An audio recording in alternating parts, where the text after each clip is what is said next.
Raz, dva, raz, dva. Počujeme sa. Ahojte. Najprv organizačné pokyny štandardne. Takže chcem vás poprosiť, aby tí, čo ste vzadu, aby ste sa k nám prišli ukázať, máme aj ešte zo pár voľných miest, takže pokojne objednajte si a príďte k nám dopredu, aby ste mali miesto a aby ste si mohli v pohodli vychutnať UX pivo a aby nám zadný rad veľmi nevyrušoval tradične. Takže ešte počkáme, kým niekto sa chce presunúť, nechce? Dobre, tak možno, že počas akcie. Ja vás teda srdečne vítam na našom už 17. UX pive. Som veľmi rada, že tu vidíme nové tváre, mladé tváre, takže ja som veľmi zvedavá po UX pive. Potom určite príjem za vami, že odkiaľ ste, lebo sa veľmi tešíme, keď na naše komunitné eventy, samozrejme vidíme aj už 7 rokov máme my UX Košice, tak tie tváre, ktoré nám pravidelne chodia na event a podporujú našu komunitu, ale teda veľmi sa tešíme, keď vidíme mladých ľudí, ktorých teda zaujíma UX a práve aj táto téma. Tak ahojte, chcem vás aj ja ešte raz privítať a dneska som dostal na miesto Peťa možnosť spolu moderovať tento event a dnes na našom 17. UX pive si povieme niečo o accessibility. Verím tomu, že všetci ste tu prišli kvôli tomu a máme dvoch dneska perfektných speakerov. Jedného... Počujte. Daj si to bližšie. Aha, Minulé okay, UX pivo dobre, som Janyho učila, ako má držať mikrofón, takže Ľuboš prvýkrát moderuje so mnou toto UX pivo, takže učíme sa celý život. Dobre, takže chcel by som predstaviť, máme tu dneska Ondřeja Pohla, ktorý je z Českej republiky a prvýkrát prišiel osobne niekto nám tu porozprávať o téma accessibilita a využitie v praxi, má veľmi bohaté skúsenosti s týmto. A takisto aj ďalší speaker bude hovoriť na túto tému, je to Peťo. Verím tomu, že ho všetci poznáte a presne pred 2 rokmi takto hovoril takisto o accessibilite, takže uvidíme, kde sa tá accessibilita posunula. Pred 2 rokmi hovoril o teórii a teraz nám dá tú prax viacej. Verím tomu. No a ja by som chcela poďakovať aj spoluorganizátorom tohto eventu, ktorými už je tradične Slovenská User Experience Asociácia a Cluster Košice IT Valley a taktiež partnerom, ktorými sú EastMag, Košice Go a ďakujeme veľmi pekne Tabačke, že tu opäť môžeme robiť náš event. No a ja teda už by som chcela privítať, ako spomínal Ľubo, že prvýkrát tu máme teda zahraničného hostia osobne, takže poprosím veľký potlesk pre Ondřeja. Vítaj medzi nami. Ja si pamätám, že sme sa teda zoznámili na WebExpe, kde teda naozaj si mal prednášku tiež accessibility a ponúkol si nám mnohé možnosti, ktoré som vtedy povedal, že áno, chceme to priniesť aj k nám do komunity, do Košic. Tak ja ti už odovzdávam slovo. Kliker máme tuto pri počítači, takže teším sa teda na tvoje teda slova. A vy ostatní pokojne, teda keďže chceme, aby sme takto sa aj viacej spoznávali v komunite, tak opäť po skončení teda slov nášho hostia budete mať možnosť si pripraviť otázky. Ľuboš pôjde medzi vás a teda len zdvihnite ruku a teda budete môcť priamo položiť otázky Ondřejovi. Takže ďakujem vám pekne, Ondřej, a nech sa páči. Díky moc. Doufám, že mě všichni slyšíte i vzadu. Pokud někdo nerozumí česky, I can speak in English, so no problem in that. So to bylo trochu vtípek, pardon. Každopádně je vás tu dneska hodně, za což jsem velmi rád a doufám, že si to užijete. Samozřejmě miluju otázky, takže budu rád, když se potom budete ptát. Snažte si zapamatovat, co budete chtít, protože budeme si toho dneska ukazovat dost. A pokud by někdo měl opravdu nutkání se zeptat hned nebo mi něco říct, jako že tady melu nějaký kraviny, tak klidně mě zastavte a můžeme se o tom pobavit. Moje téma dneska je přístupnost v praxi, takže dneska to nebude o žádné teorii, nebude to žádné statistické data, kolik lidí potřebuje přístupnost a tak dále, ale chci vám ukázat ty nejčastější chyby, na které za moji kariéru narážím, ať už děláme audity, supervize různých klientů a projektů nebo přednášky a další věci. Takže na věci, které narážím neustále pořád dokola a je za ty roky vidět, že se v tom prostě ten svět nemění, že vývojáři, designéři, tvůrci obsahu dělají pořád ty stejné a samé chyby, i když se to samozřejmě trošku zlepšuje, ale tohle jsou pořád zásadní věci, které se neustále opakují, ať už na projektech, které vznikaly před 4-5 lety nebo minulý týden. Tak. Jenom něco ještě málo, abyste věděli, Pro ty z vás, kdo mě neznají, moje jméno je Ondřej Pól, jak už tady kolegové říkali, a tady je jenom takový malý výčet takových nejzajímavějších klientů, kterým jsem měl možnost pomáhat právě s přístupností v různých sférách, ať už to byly weby, webové aplikace, bankovnictví, mobilní aplikace, nebo digitální dokumenty a cokoliv dalšího, i nějaké procesy, dokonce i fyzický prostor a spoustu dalších věcí, takže tady jenom, abyste věděli, že mám za sebou už opravdu nějaké zkušenosti a reference a že doufám, že vím, o čem mluvím. Tak, dnešní talk bude rozdělen na 3 sekce, nebudou samozřejmě úplně stejně rozsekané, ale první budou chyby, které nejčastěji nastávají v designu, potom se budeme bavit o contentu, o obsahu a v poslední řadě o vývoji. Mně je jasný, že většina z vás jsou tady asi UXáci a designéři, ale přístupnost jako taková není jenom o UXu a o designu, je to všechny tyhle 3 hlavní pilíře dohromady, samozřejmě do toho zasahuje spoustu dalších věcí, ale chci dneska mluvit primárně o tomto.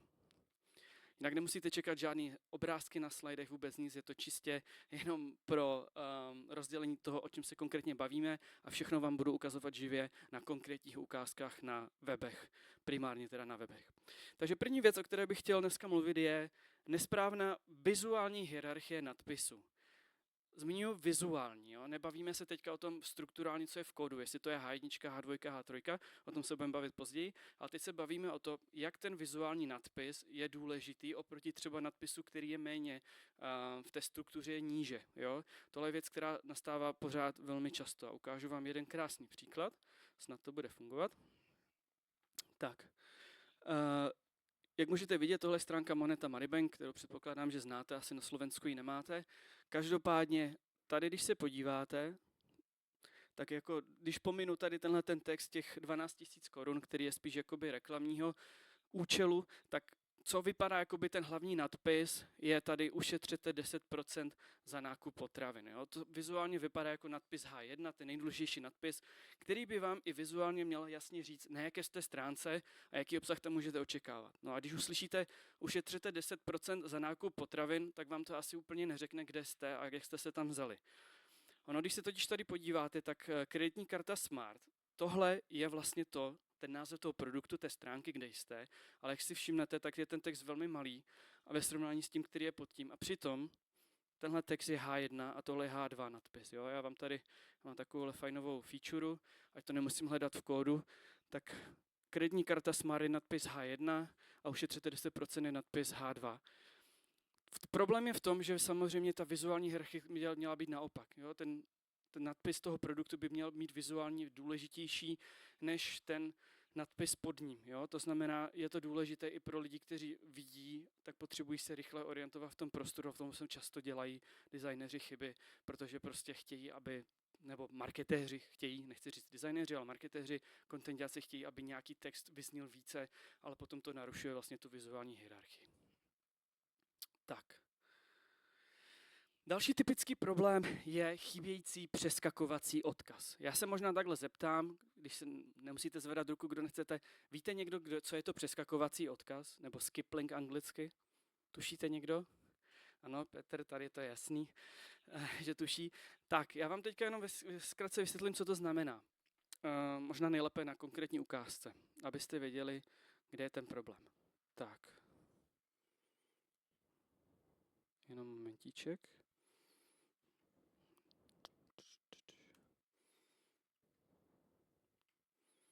Nějak mi to nefunguje.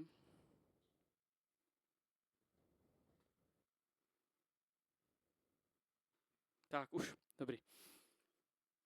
Super, já si to teda otevřu znova, ten odkaz. Tak.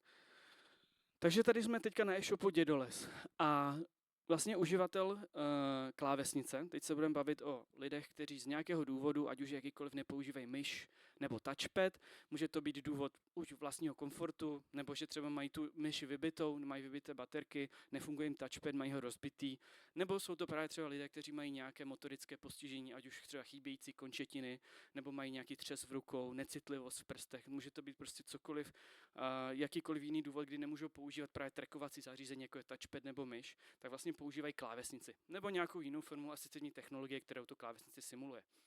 No a ti používají třeba jako příklad u těch vidících, bavíme se teďka o vidících uživatelích primárně, tak ti používají klávesu Tab a Shift Tab, aby se pohybovali po všech interaktivních prvcích, jako jsou tlačítka nebo odkazy a podobně. Takže když to teďka začnu simulovat, jestli to jenom zakliknu, jo, a mě to nějak prostě dneska nefunguje. Já se možná připojím na data, protože je očividně nějaký problém s internetem, tak jenom chviličku.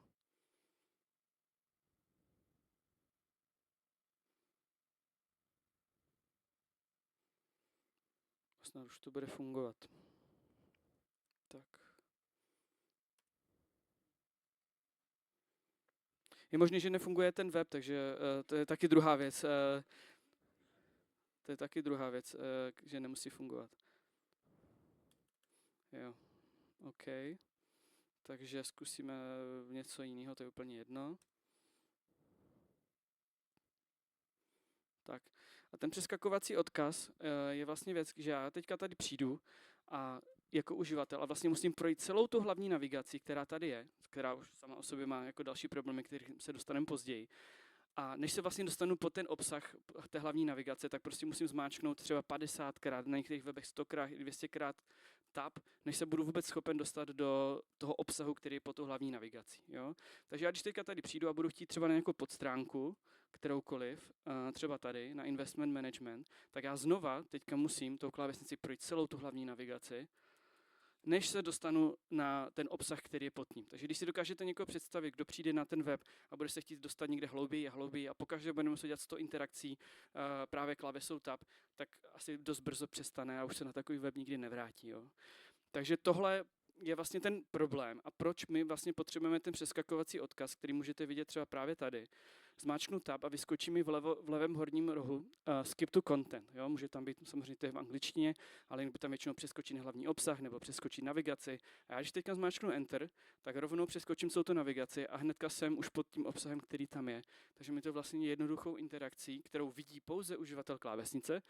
Tohleto tlačítko nikdy neuvidíte, když budete používat myš nebo touchpad, které slouží primárně pro ně, takže vlastně můžou rychle přeskočit tu hlavní navigaci, kam potřebují. A to jsem vám chtěl ukázat na tom dědolesu, že tam to není a je to problém. Ale ten web očividně nefunguje, takže ten zavíráme a pokračujeme dál. No a netýká se to samozřejmě jenom hlavní navigace, i když tam je to většinou ten zásadní problém, ale jakéhokoliv jiného opakujícího se obsahu na té stránce, což třeba může být nějaká boční navigace, sekundární, anebo filtry na e-shopech. Předpokládám, všichni znáte různé checkboxíky, inputy, kde můžete zadávat prostě ceny a vybírat si prostě jakou kategorii chcete.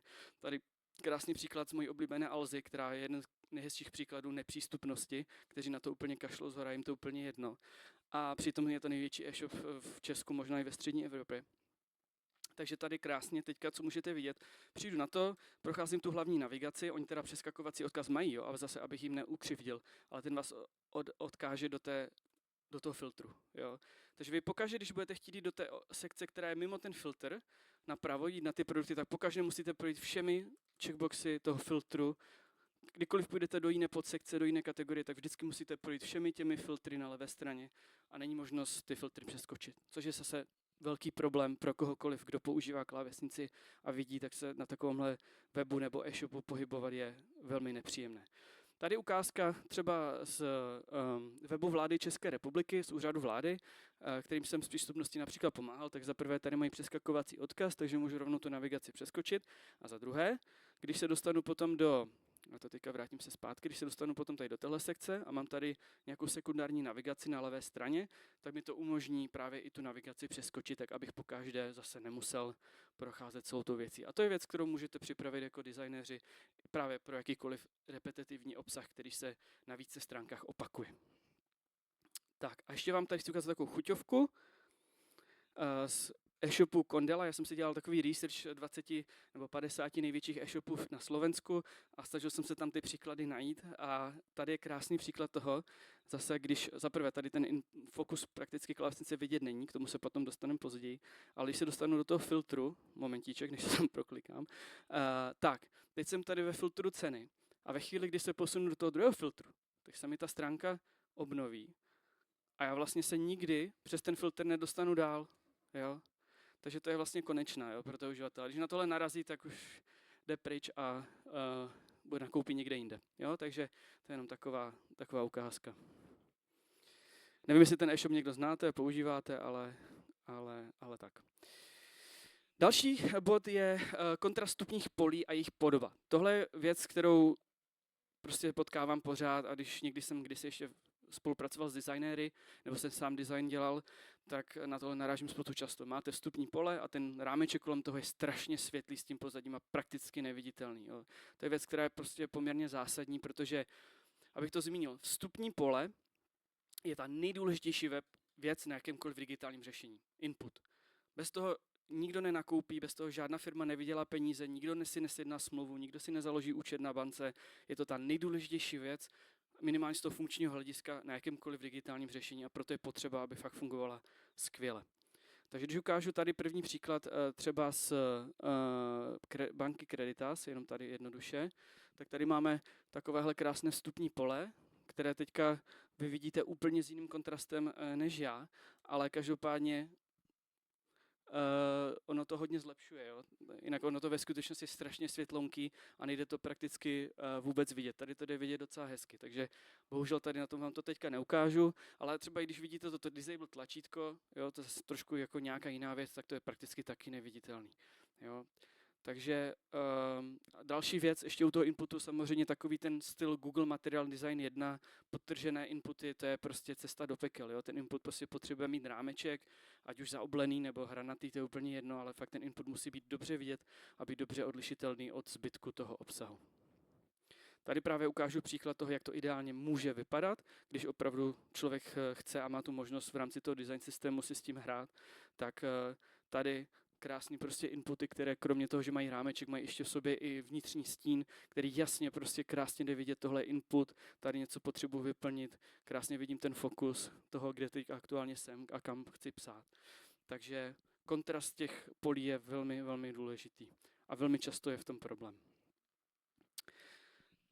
Tak, další příklad jsou velmi často různé styky a floating prvky. Jsou to prvky, které jsou přichycené při tom, když scrollujete tím obsahem, které tam jsou neustále, často jsou to navigace, různé chatboty nebo chaty, bohužel i někdy právě cookie lišty, které jsou úplně k ničemu, nebo respektive ty cookie nastavení, potom když je odkliknete, tak vám tam pořád svítí někde ozubené kolečko, s váma scrolluje, což je samozřejmě úplně nesmysl a je to k ničemu.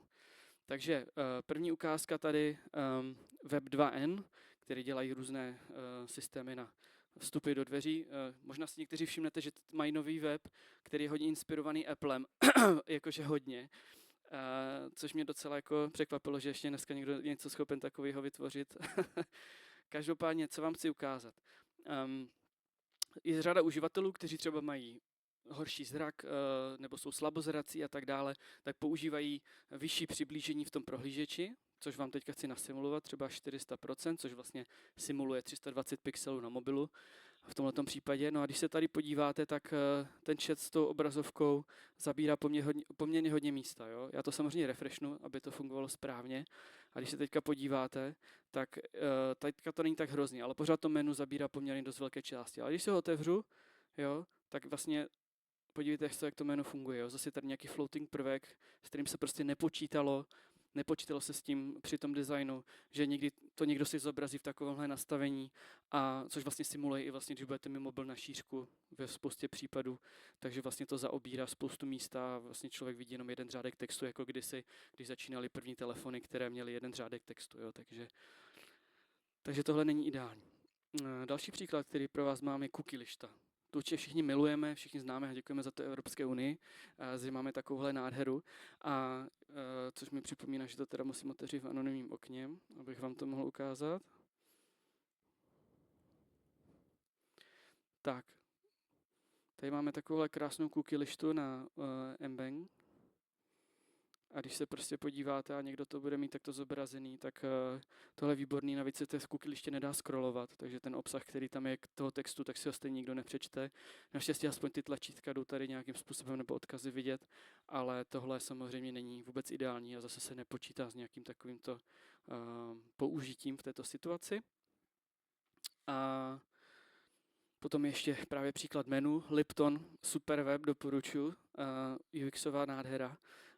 Každopádně, když se tady podíváte zase na tu stejnou situaci, tak co nám tady krásně scrolluje, tak je právě ta hlavní navigace. Máme tam nějaké tlačítko, které nás posouvá nahoru, které je úplně zbytečný a potom je tady ta zmiňovaná cookie lišta, která tady s váma scrolluje neustále. Takže když se podíváte, tak to zaobírá poměrně dost toho obsahu a není to úplně příjemný. Ještě tady mám jeden příklad z Raiffeisen leasingu. Tak a když se zase podíváme tady, tak skoro polovinu té stránky zaobírá ta fixní lišta, která je nahoře, která zase umožňuje tomu uživateli, který to takto používá, vidět jenom prostě polovinu té stránky, což samozřejmě není úplně ideální. Co to vlastně znamená, jak tomu předcházet, je ideálně se zamyslet, zdali vůbec ty styky prvky potřebujete. Jo, v 99% případů jsou úplně zbytečný jak k ničemu, když se budeme bavit o webech. Jo. Pokud se bavíme o mobilní aplikaci nebo se bavíme o webové aplikaci, kterou ten člověk používá 10krát denně, neustále se přepíná mezi různýma záložkama, tam už to smysl dává, ale když se bavíme o korporátním webu nebo komerčním webu nebo e-shopu, tak tam člověk prostě má většinou jednu cestu, kde něco hledá, někam jde a nepotřebuje neustále tu navigaci vidět. Ano?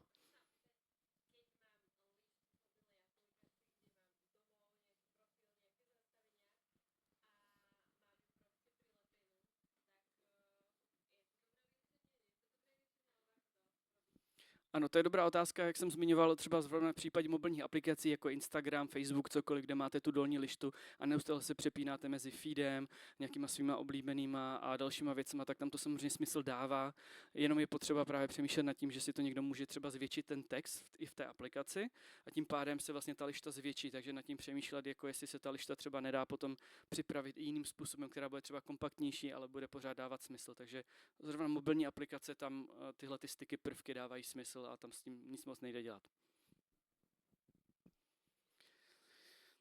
Tak.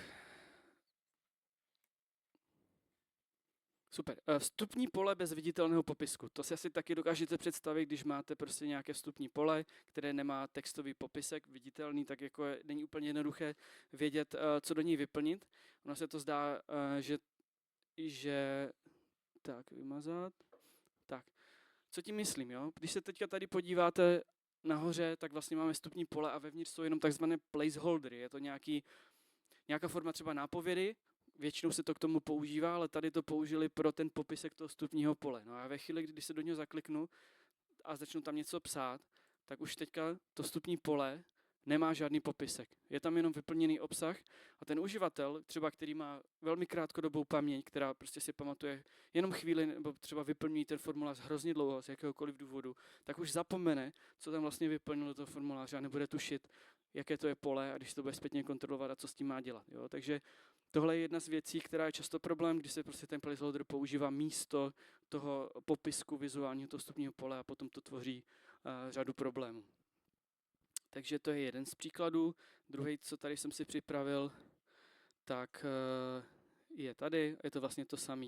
Ono možná si tady všimnete, ono to skoro vůbec nejde vidět, jo? To je taky výborná věc, že vlastně ve chvíli, kdy se zakliknu do toho pole, tak se mi ten popisek přesune napravo, ale to má kontrast 1,1:1, což je prakticky neviditelný pro většinu lidí. Hlavně, když se na to budete dívat třeba někde na slunci nebo kdekoliv, tak je to vlastně úplně k ničemu. Jo? Takže to je ten stejný příklad, jako jsem ukazoval předtím.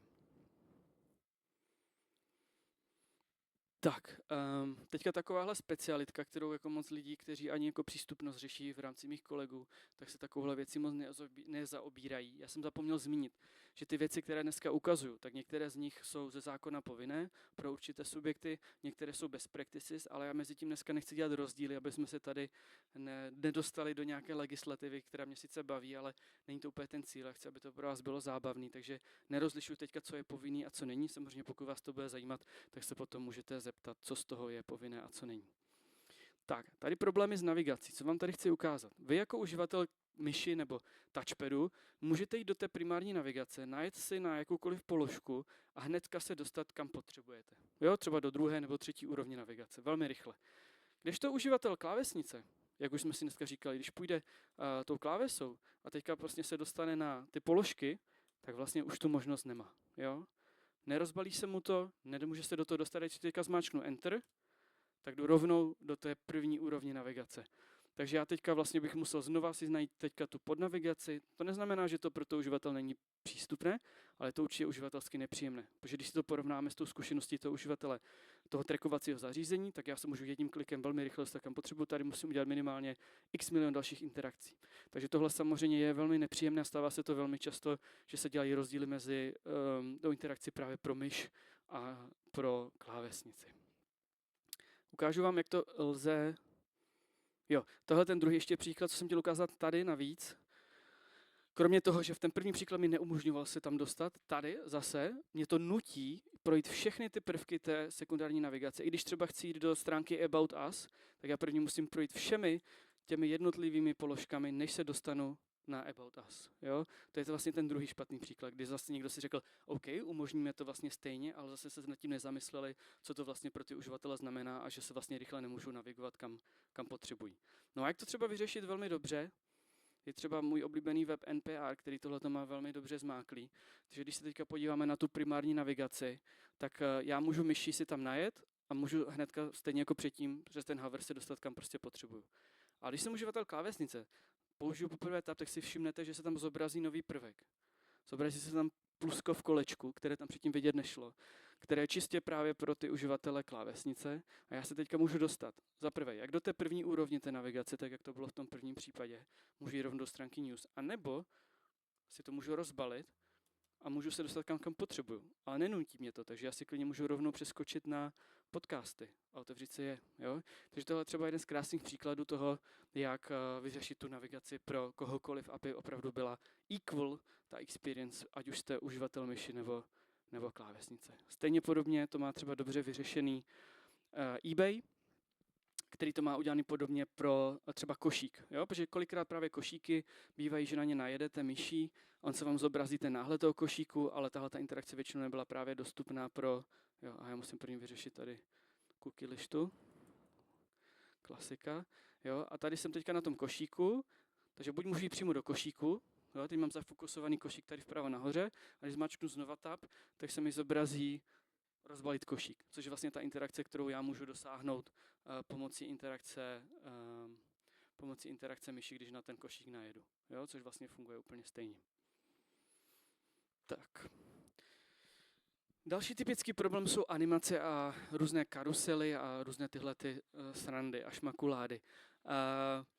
Určitě věřím, že spousta z vás má ráda interaktivní věci, rádi vidíte, jak se ty věci hýbou a tak dále, což samozřejmě nikomu nezakazuju, není to špatně, ale potřeba nad tím přemýšlet a hlavně ty věci potom ošetřit tak, aby je mohli používat ideálně každý. Takže první problém, který nám nastává, je, když je někde nějaká animace nebo karusel, třeba tady na Fiobance, krásný karusel tady s kozubem, který prostě nelze zastavit. Jo, žádným způsobem. Ta animace tady prostě pojede pořád a děláte, co děláte, není tady žádné tlačítko na zastavení, není zde žádná možnost a taky zde není ani ošetřeno třeba právě jednou super věcí, takzvaným Media Query Prefers Reduce Motion. To znamená, vy když si ve vašem zařízení, ať už je to mobil nebo počítač, jakýkoliv, Windows, Mac, je to jedno, tak si v nastavení přístupnosti můžete nastavit redukci pohybu, jo, Reduce Motion. A to vlastně pokud ty weby respektují a vývojáři, kteří to dělají, tak se vlastně všechny ty animace zastaví a je ten web statický. Což vám teďka následně ukážu.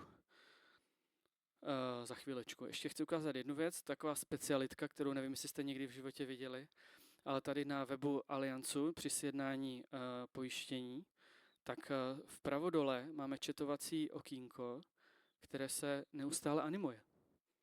Jo, takže veškerá pozornost člověka, třeba který má ADHD či jiné kognitivní postižení nebo kohokoliv, až si to třeba naopak přiblíží, jo, ještě hůře vidí, tak se mu neustále tady jakoby animuje něco, co je absolutně nedůležitý v rámci té user experience a dává na to hrozný fokus a dělá to z toho hrozně důležité, je to rušivý prvek. Jo. Takže tohle určitě nedoporučuji vůbec ani designovat něco takového. No a to systémové řešení, tak určitě znáte stránky Apple, předpokládám každý z vás. Když se podíváme třeba tady na detailní stránku, tak to se tady všechno hýbe, animuje, točí, jo, je to strašně sexy a krásný.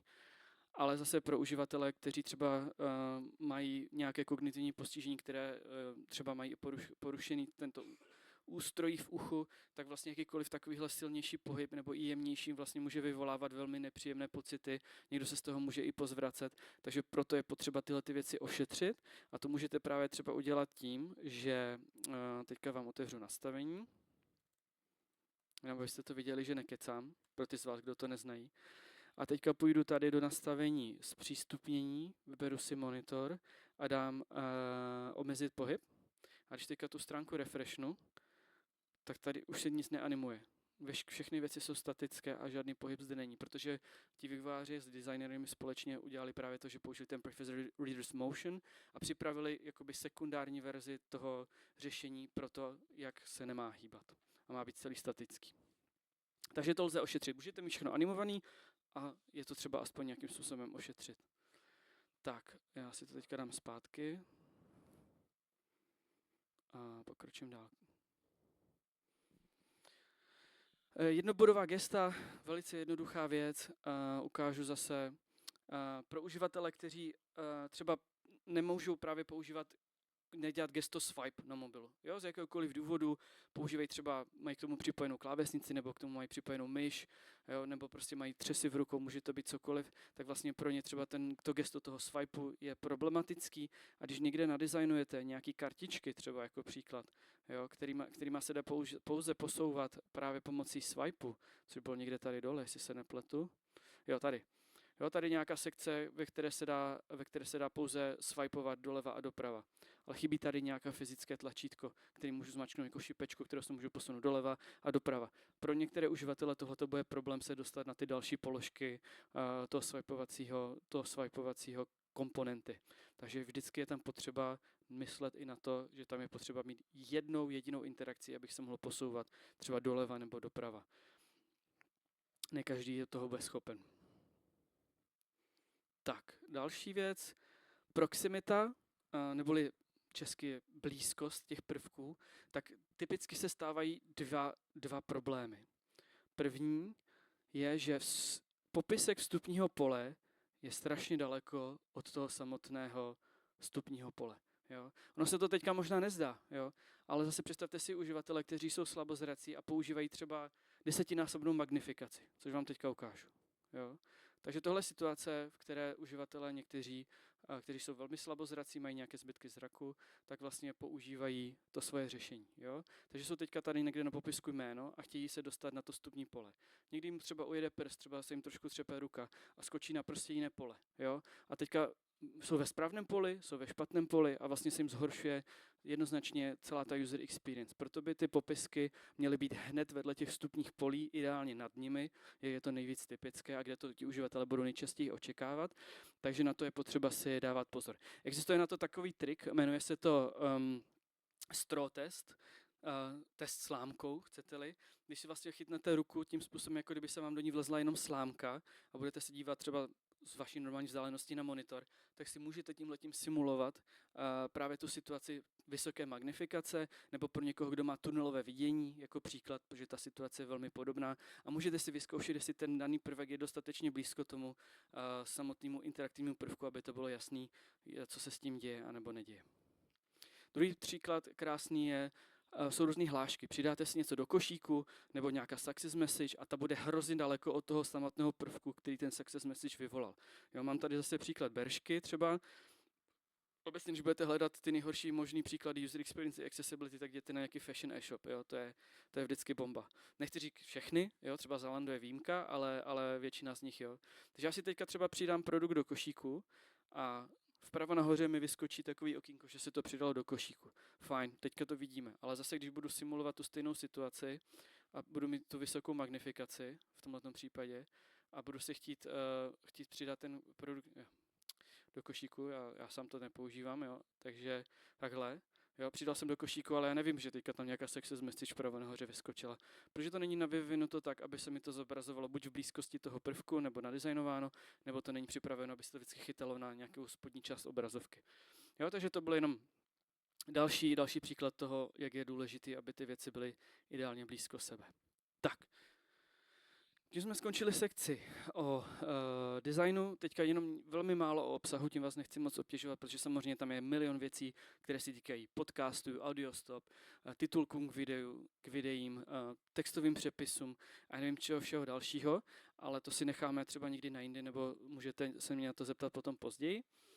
Ale jenom velmi ve zkratce, ta nadpisová struktura, o které už jsem dneska mluvil, tentokrát právě z toho pohledu H1, H2, H3, to je jeden z nejdůležitějších navigačních prvků právě pro osoby, které používají různé asistentní technologie, jako je třeba odečítač obrazovky. Jenom něco málo k tomu, je to softwarové řešení, které nahlas předčítá to, kde právě je třeba ten fokus, nebo kde se zrovna ten uživatel pomocí různých klávesových zkratek a dalších prvků pohybuje. Jo, primárně ho používají lidé, kteří jsou nevidomí nebo velmi slabozrací, ale jsou to i lidé třeba, kteří mají kognitivní postižení, nebo odborníci na přístupnost, kteří to potřebují třeba pro auditování a tak dále. Takže je to software, který vám vlastně dokáže předat audio, výstup toho, co vlastně, kde jste, co tam je za obsah a tak dále. No a ta nadpisová struktura je strašně důležitá, protože stejně jako vy, když skenujete nějaký web a projíždíte a rychle hledáte, co potřebujete, hledáte nějaký konkrétní produkt, hledáte něco, tak se taky díváte po nadpisech, nečtete si ty malé texty a rychle hledáte, kde to je. No a to stejný vlastně potřebují i uživatelé asistentní technologií. Potřebují jasnou navigační strukturu, protože se pomocí třeba v odečítači NVDA, se pomocí klávesy H, můžou skákat po nadpisech, nebo s konkrétním číslem skočí na konkrétní úroveň. Takže se rychle taky dokážou navigovat a rychle najít to, co potřebují, jo? To, co je zajímá. A pokud ta navigační struktura buď není vůbec, anebo je nesrozumitelná, tak je to pro ně jeden z těch největších problémů, které tam můžou být. Takže teďka ukázka, když ta nadpisová struktura chybí úplně. Obecně weby ministerstvech taky můžete se koukat, jo? Taky tam najdete úplně, co potřebujete. Takže když teďka ukážu nadpisovou strukturu na webu Ministerstva dopravy české, tak je tady nadpis 1 latest, next news a interesting documents a to je všechno. Jo? A když se třeba potom podíváme tady na sekci live situations nebo databox, jo? Tohle je nadpis, tohle má být nadpis, tohle má být nadpis, tohle má být nadpis. Tak jako vy, když to bude scrollovat a budete hledat ten obsah, tak to jako nadpis není. To znamená, pro ty uživatele je to neviditelný a vlastně se v tom nebudou moci jednoduše navigovat. Takže to je jeden krásný příklad. Druhý potom, co tady mám, je Alza zase, moje oblíbená, takže když se podíváme zase na nadpisovou strukturu, já to nechám teda radši všechno načíst. Tak a když se podíváme na nadpisovou strukturu Alzy, tak všechno je nadpis H2. A spousta těch nadpisů zase vůbec jako nadpis nejsou. Jo. Když se třeba podíváme potom tady do sekce tohle má být taky nějaký důležitý nadpis, jo, kde mám o tom produktu a tohle všechno jsou jenom prostě paragrafy. Tam nikde není žádný nadpis. Jo, takže jenom abyste rozuměli, že tohle je opravdu velmi, velmi zásadní a důležité. No a nesrozumitelná, ta vám ukážu třeba tady například, Tatrabanky, to se omlouvám, Petře, ale tady třeba začínáme stránku nadpisem H2, jo, a nadpis H1 je až někde v půlce stránky blog, jo, a jsme na homepage Tatrabanky a hlavní nadpis je blog, jo, takže to není úplně ideální. Takže tady trošku zmatená nadpisová struktura a když tak rád pomůžu, Petře. Tak, další typický problém, který nastává zase specificky pro ty odečítače obrazovky primárně, je nejednoznačný odkaz. Ukážu se tady například třeba PPF banky. Máme tady nějaké články nebo nějaký další obsah a všechny mají link, který se jmenuje číst více, číst více, číst více, číst více. Vy to vidíte vizuálně, protože si to kontextově spojíte s tím obsahem, který je nad tím. Jo? Ale uživatel odečítače obrazovky si to s tím nespojí, minimálně nejednoduše.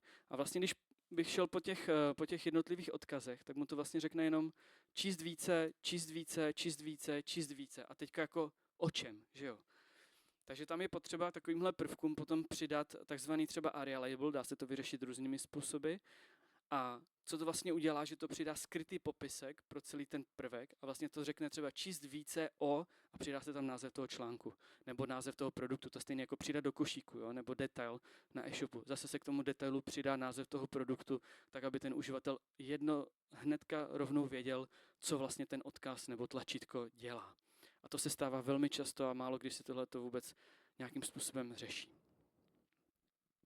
No a ještě jedna věc z toho obsahu, kterou chci zmínit, která je jeden z nejrozšířenějších problémů obecně celosvětově, když pominu kontrast barev, tak jsou textové alternativy. Jsou to textové popisky obrázků, ikon a všeho dalšího vizuálního obsahu. který zase pro uživatele, kteří nevidí nebo vidí velmi špatně, je velmi důležitý, protože jinak nebudou vědět, co ten obrázek nebo ten obsah dělá. Takže máme zase několik různých druhů, které nejčastěji nastávají. A to, že chybí úplně. Takže když vám tady ukážu ministerstvo, jedno z vašich krásných ministerstev, jenom si teďka musím vzpomenout, jo, tady. Třeba tady tohle, ta ikonka šipka nahoru, jo, kterou ten vizuální uživatel vidí, že může se s ní dostat zpátky nahoru, tak vlastně ta nemá vůbec žádný popisek. Jo. Já vám teďka tady nechci ukazovat jako šílenosti v kódu, ale prostě je to odkaz, ve kterém je span a není tam prostě nic. Jo. Takže takovýhle prvek prostě nemá žádný popisek a ten uživatel uslyší pouze odkaz, jo, když už by se na něj vůbec dostal, což se nedostane, protože ten odkaz nemá ani href, ale k tomu se dostaneme později. Další věc třeba jsou tady tyhle ty ikonky, jo, které se můžou zdát někomu, že nejsou důležitý, ale třeba pro mě v tomto případě jsou, jasně vidím, co je e-mail, jasně vidím, co je telefon, jasně vidím, co je třeba Facebook. Jo. A tyhle ikonky zase nemají žádný textový popisek, takže vlastně ten uživatel odečítače obrazovky neuslyší zase nic. Jo. Nebo nějakou doplňkovou informaci. Já jsem dneska bohužel ten odečítač tady nepřipravil, protože by to bylo technicky moc náročné s tím nahráváním zvuku a tak dále, abyste to všichni slyšeli, ale kdo bude třeba chtít potom později, tak vám to můžu ukázat aspoň na mobilu, jak ten odečítač funguje a můžeme na to kouknout. Druhý příklad je velmi logicky nesprávný popisek třeba na Primabance. Jo, tady mám krásný příklad. Zhodnoťte svoje úspory aktivním výnosem, mám tady i nějaký ještě procenta. A když se podíváme do toho popisku toho obrázku, což je ten alt, tak tam napsané banner, preneste si hypotéku. Jo? Což jak si úplně vůbec neodpovídá tomu obsahu, protože je to ten stejný popisek, který je tady. Jo? Což je samozřejmě pravděpodobně chyba, jo? Ale i tak, když se podíváme na ten banner, zase je tady banner, přeneste si hypotéku, není to dostatečný popisek k tomu obrázku, který tam je, protože obsahuje mnohem víc textu, který ten uživatel vidící může získat oproti tomu uživateli, který nevidí. Takže ten popisek by měl obsahovat ideálně veškerý ten text, který je proto důležitý pro to pochopení, kam vlastně takový obrázek, který ještě k tomu je i navíc odkaz, kam vlastně vede a co ten uživatel může získat. Dalším typickým problémem je nadbytečný počet těch textových alternativ nebo alternativních jmen. S tím se potkávám často. A často už je to potom u lidí, kteří už se o tu přístupnost trošku začnou zajímat a řeknou si, narvu tam všechno. Dám tam prostě všechno, ať je to maximálně přístupný, jo? Což je přesně opak té reality. Jo? Takže když se podíváme třeba tady tady na tenhle ten odkaz. Jo? Tady tohleto tenhle ten celý boxík je jeden odkaz, který obsahuje v sobě obrázek i ten text. A teďka vám něco ukážu, aspoň minimálně pro ty, kdo se trošku orientují v kódu. Jo? Tak v tom odkaze, ten samotný odkaz má title, jo? Což je vlastně nějaký skrytý text, který se vám zobrazí při najetí myši, ale odečítač ho čte taky. A ten title vlastně říká to stejné, co je ten nadpis. Jo? Co v tomhle případě, co vám firma v inzerátu neřekne, jo? A tak dále. Potom ten samotný obrázek má alt, který je úplně ten stejný text jako ten title. A navíc má ten obrázek ještě i title. Jo? Takže vlastně ten uživatel, když tady přijde tím odečítačem, zafokusuje ten prvek, tam mu to řekne 3krát tu stejnou větu. Jo? Takže je to vlastně, není to, že to je nepřístupné, ale je to velmi nepříjemné pro toho uživatele 3krát slyšet to samý dokola. A tohle se děje taky velmi často. A je to díky tomu, že prostě ti lidé nerozumí dostatečně do hloubky tomu, že si něco někde přečetli, nebo jim to řekl ChatGPT a nechápou ten reálný dopad pro ty uživatele. Ten druhý odkaz předkočím, je to prakticky to samý. Ještě jsem chtěl ukázat poslední věc, za což jsem rád, že teda Akademie věd České republiky dneska funguje, protože když jsem to ráno zkoušel, tak nefungoval vůbec. Máme tady obrázek, který je prostě na úvodu té stránky, který nemá absolutně žádný přínos. Je to prostě jenom nějaký Shutterstock nebo prostě nějaká kravina, je to tam jenom prostě nějaký vizuální šum, ale ten obrázek má svůj popisek, který se jmenuje záhlaví. Jo. Takže ten uživatel odečítače, když tady půjde, tak uslyší obrázek záhlaví. Jo. A je to vlastně úplně k ničemu, je to zbytečný. A takový obrázek by měl mít právě prázdný dekorativní, ten alternativní popisek, tak aby vlastně ten odečítač ho ignoroval, stejně jako vy ho budete vizuálně ignorovat taky. Takže některé obrázky mají být dekorativní, a které tam vlastně nepřináší žádnou vizuální hodnotu ani informační hodnotu pro toho uživatele. Tak, už trošku přetahuju, že jo? Takže zkusím trošku zrychlit. Když tak, kdyby vás to nudilo, tak klidně mě vypískejte, jo? Já skončím rovnou, jo? Není problém a můžeme jít rovnou dál. Nelogické pořadí toho fokusu. Jak jsem dneska ukazoval, to je to ovládání té klávesnice pomocí třeba toho tabu, kdy ten fokus bude nelogicky skákat po té stránce, ne tak, jak by měl, zleva doprava a zhora dolů. To se velmi často stává, ty důvody proto jsou různé. Ukážu třeba tady e-shop Bezvavlasy, což je největší konkurent Notina, aspoň teda v České republice. A když teďka pojedu tím fokusem, teďka jsem vpravo nahoře, přání, jo, teďka, a teď jsem v té hlavní navigaci a tady to začne, jo. Jsem značky, vlasy a teďka skočí na výprodej, pak akce, pak novinky a potom blog a potom zase jeden parfémy, pleť, tělo, líčení, muži a takhle obecně i v té hlavní navigaci to prostě různě skáče a nesmyslně a tak dále. Jo. Takže na tohle je potřeba si taky dávat pozor. Tyhle věci často nastávají tím, že pomocí CSS je změněný to pořadí toho vizuální oproti tomu programatickému, nebo někde použijou nějaký pozitivní tab index, což je úplně největší cesta do pekel, nikdy byste to používat neměli. Takže důležité je, aby ten fokus logicky skákal zleva doprava, zhora dolů, tak aby tomu uživateli to dávalo smysl a dokázal se na tom webu orientovat. Druhý typický příklad, který nastává, který ještě teda horší, je, že když se otevře někde nějaký dialog, nějaké modální okno, tak ten fokus se do toho modálního okna potom, co se otevře, neposune a pokračuje dál na webu. Takže když to teďka tady ukážu a přidám si tady tohleto věc do košíku, tam mi vyskočí modální okno, ale já tím fokusem pokračuju dál na té stránce, nikoli v tom modálním okně. Takže uživatel, který vidí a používá klávesnici, tak bude zase muset udělat třeba desítky interakcí, protože často ty modální okna jsou úplně na konci té struktury, dom struktury toho webu a tím pádem musí užívat miliony interakcí, než se vlastně vůbec na takový prvek dostane. V těch horších případech se na to modální okno nedá dostat vůbec, protože je nepřístupný pomocí klávesnice. Takže to je další typický problém, který nastává. No a teďka se dostáváme k tomu za mě nejdůležitějšímu, zase se vracíme k těm vstupním polím. A tentokrát jsou to nepropojené či nesprávně propojené chybové hlášky. Představte si, že vyplňujete formulář, vyskočí vám někde nějaká chybovka, že jste něco vyplnil špatně, tak se hnedka k tomu vrátíte, protože vidíte, kde to je a můžete tu věc opravit. No ale uživatel, který nevidí nebo vidí špatně a používá třeba odečítač, tak tuhle tu možnost vizuální kontroly nemá. A spoléhá na to, že mu to ten odečítač vlastně řekne, co se kde děje a kde ta chybová hláška se bude propojena s tím daným polem. Takže teďka ukážu tady příklad a odešlu ten formulář a vyskočí mi tady chyby, tak tady vidím u jména třeba prosím zadejte hodnotu. Ale když se podíváte potom do kódu, já vám to dneska nebudu simulovat v tom odečítači, tak by vám to nepřečetl, jo? Protože ta chybová hláška není žádným způsobem propojena s tím vstupním polem. S tím vstupním polem pro ty z vás, kdo jsou technicky zdatnější, tak se to propoje s pomocí aria described by, pomocí toho atributu se to vlastně propojí s ID toho textu a toho vstupního pole, což tady prostě není. Tahle je velmi častá věc, která nastává prakticky kdekoliv člověk přijde, tak prostě tohle není připraveno správně a je to velký problém. No a potom taková spíš vtipnější varianta, kdy se tady někdo spletl a chtěl dělat prostě tu přístupnost nějakým způsobem, tak tady vlastně chybové hlášky, které vyskočí, tak jsou propojeny, ale ne pomocí aria described by, ale pomocí aria labeled by, což vlastně přejmenuje to vstupní pole na tu chybovou hlášku. Takže ta vstupní pole už se potom nejmenuje To vstupní pole už se potom nejmenuje jméno, ale jmenuje se toto pole je povinné, jmenují se všechny potom ty pole stejně. Jo? Což zase, někdo si to špatně načetl, nepochopil to a chtěl to zpřístupnit, ale nepovedlo se to. To se stává také. Stejně to platí pro ty samotné popisky těch vstupních polí, že nejsou propojeny právě s těmi samotnými poli. Jo? Zase nebudu teďka zabíhat do detailu, ale třeba když tady ukážu z Komerční banky, tady, když dám vybrat pobočku, tak třeba tady 100 vstupní pole, zadejte adresu, jo, tady máme nahoře hledat poblíž, tak vlastně to hledat poblíž není žádným způsobem propojený s tím vstupním polem.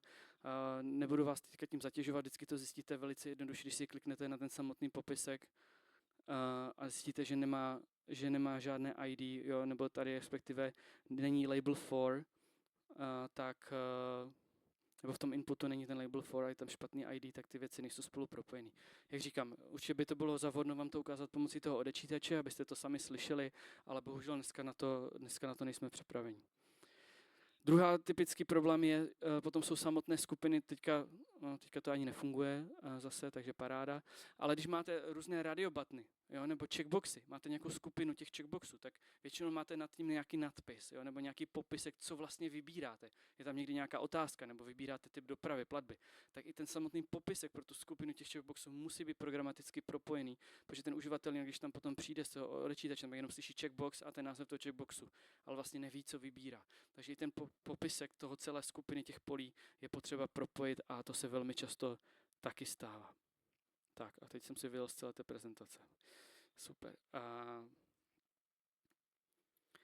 Typicky další věc, já už teďka budu přeskakovat ty příklady, protože asi si to už dokážete představit, ale jsou neovladatelné interaktivní prvky. Ve chvíli, kdy někdo vyvíjí a nepoužívá nativní button nebo link a používá různý div a span a nedá tomu dostat svoje potřebné role, nedá tomu tab index a další potřebné věci, tak takové prvky vůbec nejdou zafokusovat pomocí klávesnice. Takže to vypadá, že je prostě přeskakuje. Když to tady jenom ukážu, tak třeba tady máme vpravo nahoře, jestli se nepletu, košík a další věci. Jo, teďka to nejde vidět ani ten fokus, takže to je jedno. Ale každopádně na takovýhle prvek se to vlastně nedostane. Typicky, kde takovou věc najdete, je hamburger navigace. Ve chvíli, kdy si to otevřete na mobilu, nebo si to hodně přiblížíte na tom webu, vyskočí vám někde hamburger místo hlavní navigace a to často není ovladatelný pomocí klávesnice, protože to je jenom nějaký div a span a ten vývojář, když to vyvíjel, nebo s tím designerem, tak nad tím nikdy nepřemýšleli, že takovou věc někdo bude používat pomocí klávesnice. Další typická věc je, že se často, nevím proč, vývojáři rozhodnou, že používají odkaz místo tlačítka, jenom abyste chápali rozdíl. Odkaz má správně odkazovat na nějakou jinou podstránku nebo na jinou stránku. Tlačítko vyvolává nějaký skript a dělá něco na té stránce, třeba otevře modální okno, přidá produkt do košíku a tak dále. A častokrát vývojáři používají ten odkaz z nějakého důvodu a přidávají tam potom různý JavaScript, aby to dělalo, co chtějí, ale neuvědomují si to, že když ten odkaz nemá href, to znamená to místo, kam vlastně ten odkaz odkazuje, tak ten prvek nejde zafokusovat. Takže takový prvek je potřeba potom ošetřit a přidat mu buď teda připravit ho jako tlačítko správně, anebo aspoň takovému odkazu přidat tab index 0. Díky tomu to potom půjde zafokusovat, i když nemá ten samotný cíl toho odkazu. Takže to jsou typické věci, které prostě nastávají prakticky pořád, že ten uživatel nemůže pomocí klávesnice nějaký prvek ovládat, nemůže se na něj dostat, nemůže s ním nic dělat a je to pro něj samozřejmě zásadní problém, hlavně když se to třeba týká hlavní navigace nebo košíku. Další věc, která často nastává, a to už je opravdu jenom typicky právě pro odečítač obrazovky, je, že se neoznámuje to, co se vizuálně na té stránce děje. Třeba právě ta chybová hláška, nebo vyskočí modální okno. Něco se načítá a další věci. To vám dneska nebudu schopen nasimulovat, ale jenom abyste si to představili. Právě je to nějaká zpráva, třeba, že vyskočilo to, že byl produkt přidán do košíku. Ten dialog, vyskočí mi nějaký dialog, ať už sám od sebe, často nějaká otravná reklama ze slevou. Ten odečítač to neoznámí a ten uživatel vlastně neví, co se prostě děje a že tam vyskočilo něco nového. Nebo typicky našeptávání. To věřím, že určitě spousta z vás zná a používá. Když prostě přijdeme do nějakého našeptávače, tak mi to teďka tady začne ukazovat a nabízet nějaké produkty. Takže já jsem teďka něco napsal do vstupního pole, ale to, co se mi tady zobrazilo, ten odečítač obrazovky neoznámí tomu uživateli. Takže on neví, že se tam zobrazilo 8 výsledků, jo, a vůbec netuší, že se vlastně může šipkou dolů nebo nějakým jiným navigačním prvkem vůbec něco vybrat, jo, což je samozřejmě zásadní zhoršení té uživatelské zkušenosti právě pro uživatele odečítače obrazovky. A typicky další věc je potom načítání. Jakkoliv vám probíhá načítání, to je zásadní, to vám možná doporučím, i když to načítání třeba trvá sekundu, jo? Třeba tady přidám do košíku a jednou chviličku se to načítalo, tak vy vlastně můžete si nasimulovat, možná to někteří z vás znají, přes právě tady tuhletu featureu, tak si vy vlastně můžete tady potom nastavit rychlost internetu třeba na velmi pomalé připojení, jo? Takže teď jsem to nastavil, dám do košíku a jak vidíte, teď se to načítá hrozně moc dlouho, takže vy nemůžete zase předpokládat to, že všichni mají turborychlý internet, že všichni žijeme na LTEčku, na 5Gčku a dalším věcem, takže jsou lidé, kteří prostě ten internet mají velmi pomalý a pomalu si jim to načítá a můžou právě se dostat do té situace, že zmáčknou jako interakci a teďka ten odečítač nic nebude říkat a je prostě ticho. A oni neví, jestli to funguje nebo nefunguje, takže i to samotné načítání je potřeba tomu přidat třeba takzvaný ARIA Live, který bude potom to načítání oznamovat, že načítám. A ten uživatel bude vědět, OK, něco se děje, dostávám nějakou zpětnou vazbu, stejně jako to dostává někdo vizuálně, to, že tam točí nějaké kolečko nebo cokoliv jiného. Tak. O tom fokusu jsme se dneska několikrát bavili, to jste si možná už některých webů, co jsem ukazoval, všimli, že ten fokus je extrémně zásadní, aby byl velmi dobře vidět. Ten uživatel musí vidět, na kterém prvku se aktuálně fokusuje. Jo? Tam je úplně jedno, já to vždycky říkám designerům, že je úplně jedno, jaký máte design systém, jaký máte brand guidelines, to nikdo nebude řešit, jestli ty barvy odpovídají tomu vašemu řešení. Tam je jediná věc důležitá, aby to bylo strašně dobře vidět a je to úplně jedno, jestli to bude černý nebo jakýkoliv, ale musí to být kontrastně, musí to být dobře vidět. Jo? Takže často se stává to, že vývojáři, nebo nevím, slyšel jsem i příklady toho, že někde to ukazovali na boardu a někdo ukázal pro kliknutí se do vstupního pole, což vám samo o sobě ukáže ten input, a že to někdo z toho boardu viděl a řekl, fuj, to je hnusný, já tam ty rámečky kolem toho nechci. Takže vývojáři to vypli na celém webu a ten fokus není vidět vůbec nikde. Takže vy, když jako uživatel klávesnice přijdete, tak je to pro vás ruská ruleta. Mačkáte tab a jednou za čas mačkáte enter a uvidíte, kam se dostanete. Jo? Což samozřejmě nikdo takhle používat nebude. Další věc jsou třeba právě nízké kontrasty, to vám aspoň můžu ukázat. Stejně tak je, teď nám to ukázalo už tmavé řešení, protože mají automaticky změnu toho, takže teďka nedokážu nasimulovat. Ale třeba tady, jo, teďka. Tady je takovýhle maličký šedý čtvereček, který prakticky není vidět. Jo. Nebudeme se bavit o tom, že vůbec není kolem toho prvku, je uprostřed a hlavně na té černé stejně vůbec prakticky není vidět. Takže ten fokus fakt musí být velmi, velmi dobře vidět.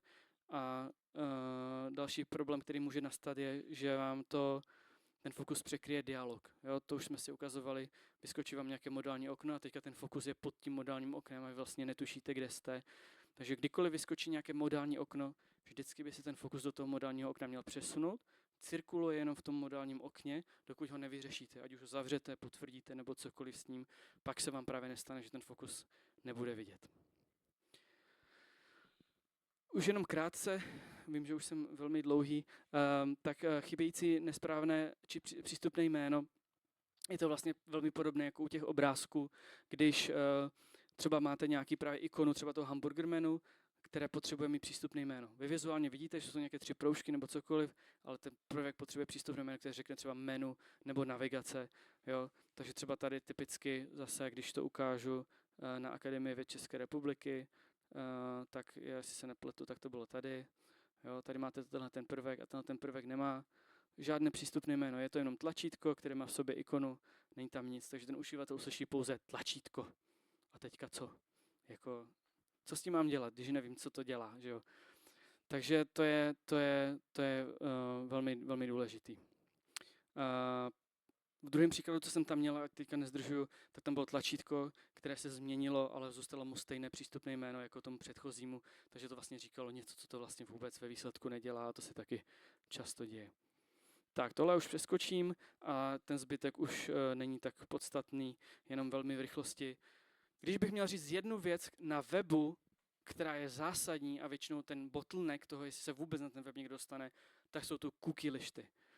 Takže prosím, co je důležité, pokud máte možnost, ať už pracujete kdekoliv nebo v budoucnu budete pracovat, pokud jste studenti, tak výběr cookie lišty je nejméně důležitý jako cokoliv jiného. Jo? Často se používají řešení třetí strany, nějaký trust nebo cokoliv, tak je důležité, abyste měli jistotu, že ta cookie lišta funguje správně, že je ovladatelná pomocí klávesnice, že má správně přístupná jména a tak dále, protože jinak ten uživatel se na ten web nikdy nedostane, pokud ty cookie lišty nejsou přístupný, nedají se ovládat, nemají správné přístupné jména, tak ten uživatel vlastně tou cookie lištou ani neprojde a nedostane se tam, kam potřebuje. Takže to je velmi zásadní, pokud tohle můžu říct. Co se týče mobilních aplikací, většina mobilních aplikací nepodporuje zvětšení písma. Zase uživatelé, kteří si na mobilu zvětší to písmo už v defaultu, protože špatně vidí, tak se jim to nezvětší v těch mobilních aplikacích. Zůstane to pořád maličký a bude to pro ně nečitelný. Zase je to věc, kterou v rámci mobilních aplikací skoro nikdo neřeší. Stejně tak, to si můžete otevřít jakoukoliv aplikaci, prakticky kterou chcete, která není systémová, ať už to není od Apple nebo od Google nebo od kohokoliv jiného, třeba Facebook, Instagram, zkuste si otočit na šířku. Ta aplikace se vám nepřizpůsobí. Jo? To je taky jeden z požadavků Evropské unie, aby všechny tyhle ty aplikace se dokázaly otočit na šířku, protože jsou uživatelé, kteří, ať už to preferují z jakéhokoliv důvodu, ten telefon na šířku, líp se jim to drží, anebo třeba to mají připevněné na nějakém třeba vozíčku nebo na nějakém jiném zařízení, mají ho na šířku, protože třeba 90% dne sledují Netflix, sledují Disney Plus a třeba nemají právě možnost si to sami otočit a vždycky jsou vázaní na to, aby jim to někdo otočil. Takže i web prohlíží na šířku a pokud se nebo aplikace aplikace a pokud se musí pořád otáčet hlavu na, třeba nemůžu ani otočit, tak je to pro ně velmi, velmi nepříjemný. Takže to je taky důležitý a jsou aplikace, které nemají žádné role. Jo, na tom webu je to trošku lepší, ale tady častokrát se stane, že přijdete a všechno je text. Takže vám to ani neřekne, že to je tlačítko nebo odkaz a vy vlastně jenom hádáte, co z toho je interaktivní a co ne, protože tam vývojáři úplně se vykašlali na jakoukoliv semantiku. Tak, já se omlouvám, že jsem byl trošku delší. Já vám moc děkuju, že jste si mě vyslechli. Já doufám, že to pro vás bylo zajímavé, že jste se něco přiučili a teďka samozřejmě budu moc rád, pokud se někdo z vás nebude bát a zeptat se mě na jakoukoliv otázku, rád zodpovím.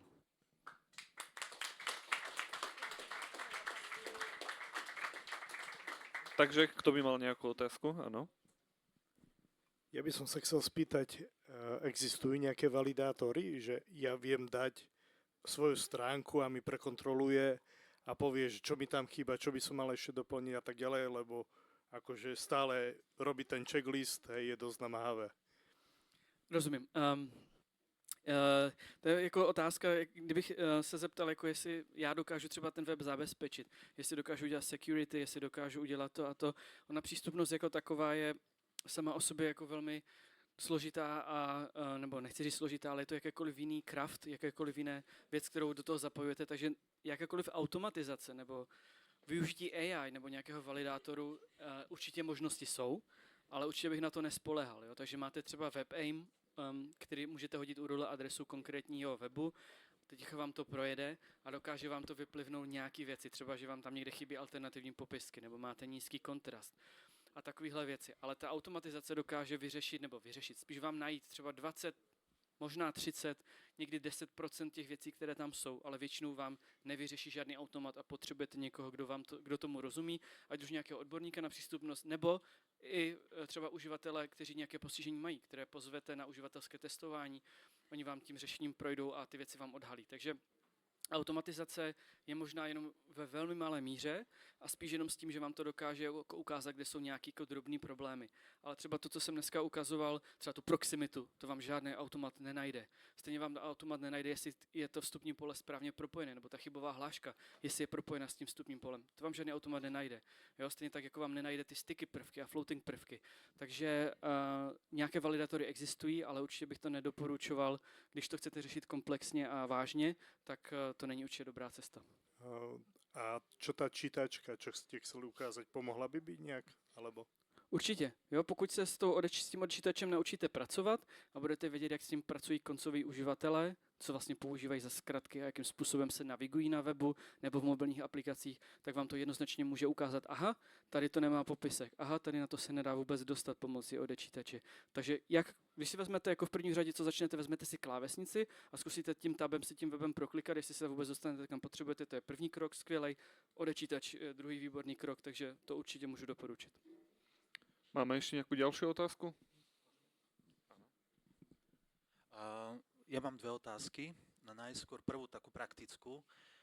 Hovoril si o obrázkoch, dekoratívnych a informatívnych vlastne. Ako by si popísal, alebo ako by si odporúčil popísať obrázky, ktoré majú buďže viac textu, alebo sú také komplexnejšie, že napríklad nejaká schéma organizačná, alebo povedzme graf výnosov. Jasně, takže první otázka. Bych doporučil vůbec nepoužívat složité obrázky s textem. To je úplně jedno, nebo respektive obrázky s textem obecně. Jo? Dneska už vlastně můžete ve většině případů použít samotný ten obrázek a pak ten text nativně jako text, jo? Protože potom to lépe funguje pro responsivitu a tak dále a pro uživatele, kteří si třeba přizpůsobí barevné schéma, zvětšují písmo. Pokud máte text v obrázku, tak s tím neuděláte vůbec nic, ani si to písmo nevytvoříte. Takže to bych doporučil jako první vůbec to nedělat. Jo? A když se budeme bavit o komplexnějších věcech, jako jsou různé grafy nebo infografiky a další věci, tak samozřejmě tam ten alternativní text jako takový sám o sobě nepomůže, nebo respektive neměli byste ho využívat na nějaké eseje. Doporučuje se třeba do 150 znaků, není to nic striktního. A v tom alternativním popisku pro ten obrázek by mělo být jenom obecně, co to je. Takže třeba finanční výsledky pro rok 2026 a více informací najdete v odkazu, jo, nebo v dlouhém popisku pod obrázkem. A pod ten obrázek nebo pod ten daný prvek bych umístil třeba jako příklad nějaký odkaz, který mi otevře třeba buď podstránku, nebo mi otevře nějaký akordeon, kde už potom ten dlouhý popisek pro takovouhle komplexní věc může být popsaný, může být strukturovaný do nadpisu, můžou tam být tabulky, protože všechny grafy vznikají z tabulek, takže tam může být přímo ta fyzická tabulka a může se s tím mnohem lépe pracovat. Takže ten alternativní popisek pro složitý obrázek není dostatečný a je potřeba to ošetřit jiným způsobem. Ďakujem. A druhá otázka, to ma napadla, keď som sa dneska rozprával s kolegyňou, lebo budeme retestovať, budeme aplikáciu pre Orange, že máme niektorých klientov takých, ktorí máme takých, že radi ich testujeme, že či aj ty máš proste klientov, alebo teda nejaké možno web stránky alebo mobilné aplikácie, ktoré takže si rád testoval a niektoré, ktoré naozaj, že bolo peklo testovať a že vlastne od čoho sa to odvíjalo, že prečo proste niektoré si otestoval radšej a niektoré proste si sa musel premáhať, aby si išiel do toho. Jo.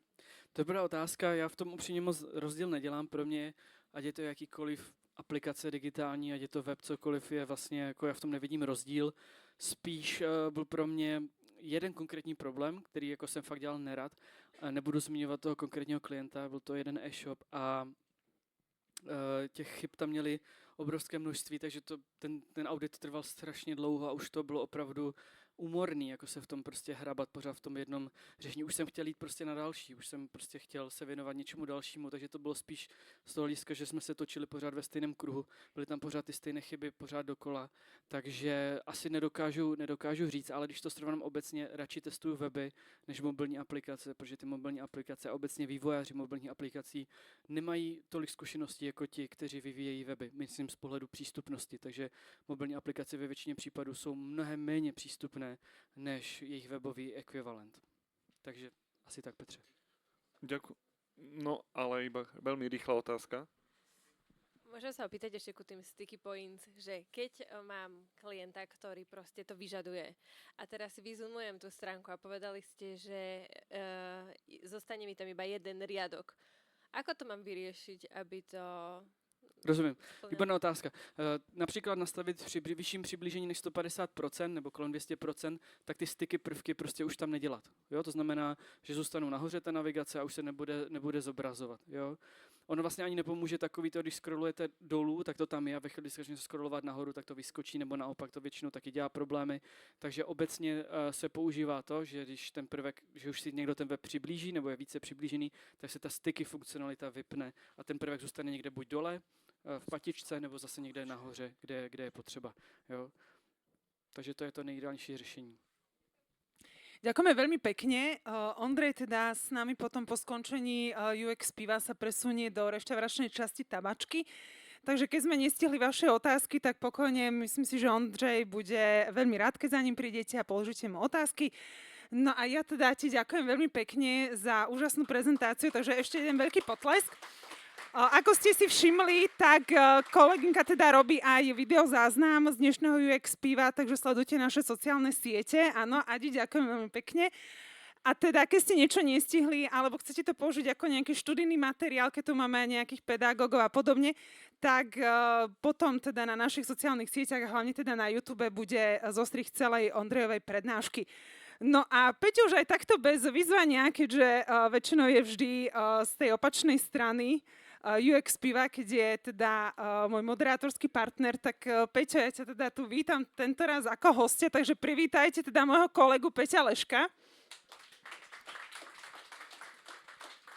ktorý je teda z Tatrabanky a samozrejme teda spoluzakladateľ nášho občianskeho združenia UX Košice.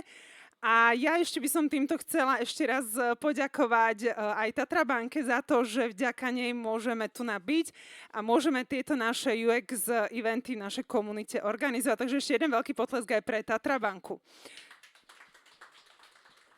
No a Peťo, odovzdávam ti slovo, lebo ty si tu dnes dôležitý, tak nech sa páči. Ďakujem, ahojte. Tak vás vítam, my sme si to s Ondrejom trošku dneska aj takto rozdelili. On to mal dlhšie a to bude mať kratšie. A nie, práve že naopak, úplne v pohode a takisto mnoho vecí myslím, že už nebudem opakovať, lebo mám niektoré veci aj ja v prezentácii, alebo chcel som ich spomenúť. Samozrejme, máme rovnakú tému accessibility a myslím si, že niektoré veci sa prelínajú, sú rovnaké, čiže už nebudem spomínať tieto veci. Prečo som tu dnes? Som tu vlastne po 2 rokoch. Pred 2 rokmi som tu na takto stál, presne vlastne na tomto pódiu, s tým, že boli sme nejaký čas pred, keďže asi mnoho z vás vie, v júni 2025 sa udial alebo mal sa udiať, alebo sa aj udial European Accessibility Act, vlastne, kde vznikla nová legislatíva na to, že všetky web stránky a tak ďalej musia byť podliehať tejto legislatíve a budú kontrolované a budú pokutované a tak ďalej a tak ďalej. Nebudem o tom rozprávať, ale vlastne kvôli tomu my sme aj takisto v našom tíme vytvorili, keďže my sa staráme hlavne primárne o dizajnový systém, tak vlastne my sme tam vytvorili, samozrejme museli sme sa starať o tú accessibilitu. Hej. Prišli sme na to, že tá accessibilita je dôležitá, vedeli sme prečo, aj kvôli našim userom, aj kvôli tomu Accessible Actu, aj kvôli mnohým iným veciam. Takže začali sme sa aj pred tými 2 rokmi veľmi intenzívne venovať. A práve o tom som vtedy rozprával, ako sme k tomu pristúpili, čo všetko, aké funkcionality tej accessibility. Ja len teraz tak trošku pripomeniem, čo bolo pred tými 2 rokmi. Neviem, koľký z vás tu boli pred tými 2 rokmi na tom UXP číslo 13? Dvihnite ruku. Zopár. Dobre. Čiže práve preto som aj nechcel veľa vecí o tom rozprávať, lebo si myslím, že sme urobili aj s celým týmom obrovskú robotu, čo sa týka accessibility. A budem úprimný, robili sme si research v mnohých dizajnových systémoch, aj svetových, aj tu na vlastne v okolitých by som povedal. A pokiaľ viem, nikto to nemá takto implementované, alebo nikto sa tomu takto až dopodrobna nevenoval. A práve preto sme boli... Prosím? Díky, Ondro. A práve preto sme boli na seba hrdí a boli sme v tom, že čo všetko sme dosiahli. Práve o tom som s takou verbou tu narozprával pred 2 rokmi. Rozprával som vám o týchto všetkých, nielen o týchto, ale týchto hlavných accessibility funkciách, features, ktoré sú veľmi podstatné, ako je kontrast, headingy, čo už Ondro rozprával, hej, focus grouping. Nebudem ich teraz uvádzať alebo vysvetľovať, čo všetko znamená. Ak niekto nevie, čo to je, stretneme sa tu, porozprávame sa. Práve na tom UXP číslo 13 pred 2 rokmi som to všetko vysvetľoval, o čo tam ide, ale týmto všetkým veciam sme sa venovali a snažili sme sa ich implementovať do nášho dizajnového systému. Samozrejme, že všetko bolo aj testované. Bolo to na konferencii v Brne, primárne so slabovidiacimi sa testovali všetky tieto veci, aby sme vlastne vedeli tie insighty a čo všetko, ako sme implementovali. Mali sme k tomu aj kód, dizajnový systém nie je dizajnovým systémom bez toho, aby nemal kód, nie je to len dizajn, ale je to aj o kóde, čiže vlastne ku všetkému sme mali kód, testovali sme to takisto s developermi, opravovali bugy, pridávali alternatívne texty, zväčšovania fontov, ako majú ktorý komponent, ako sa má zväčšovať, kde má byť nejaký scroll view a tak ďalej a tak ďalej. Čiže všetko sme mali super, takto vyzerala naša, alebo takto vyzerá to len na pripomenutie dokumentácia accessibility ku jednému komponentu, hej. Keď si uvedomíte, že v našom dizajnovom systéme bolo viac ako 100 komponentov, čiže 100 takýchto pages čisto len o accessibilite, dalo to mnoho zabrať, čiže ešte raz veľká vďaka všetkým mojim kolegom, ktorí na tom spolupracovali.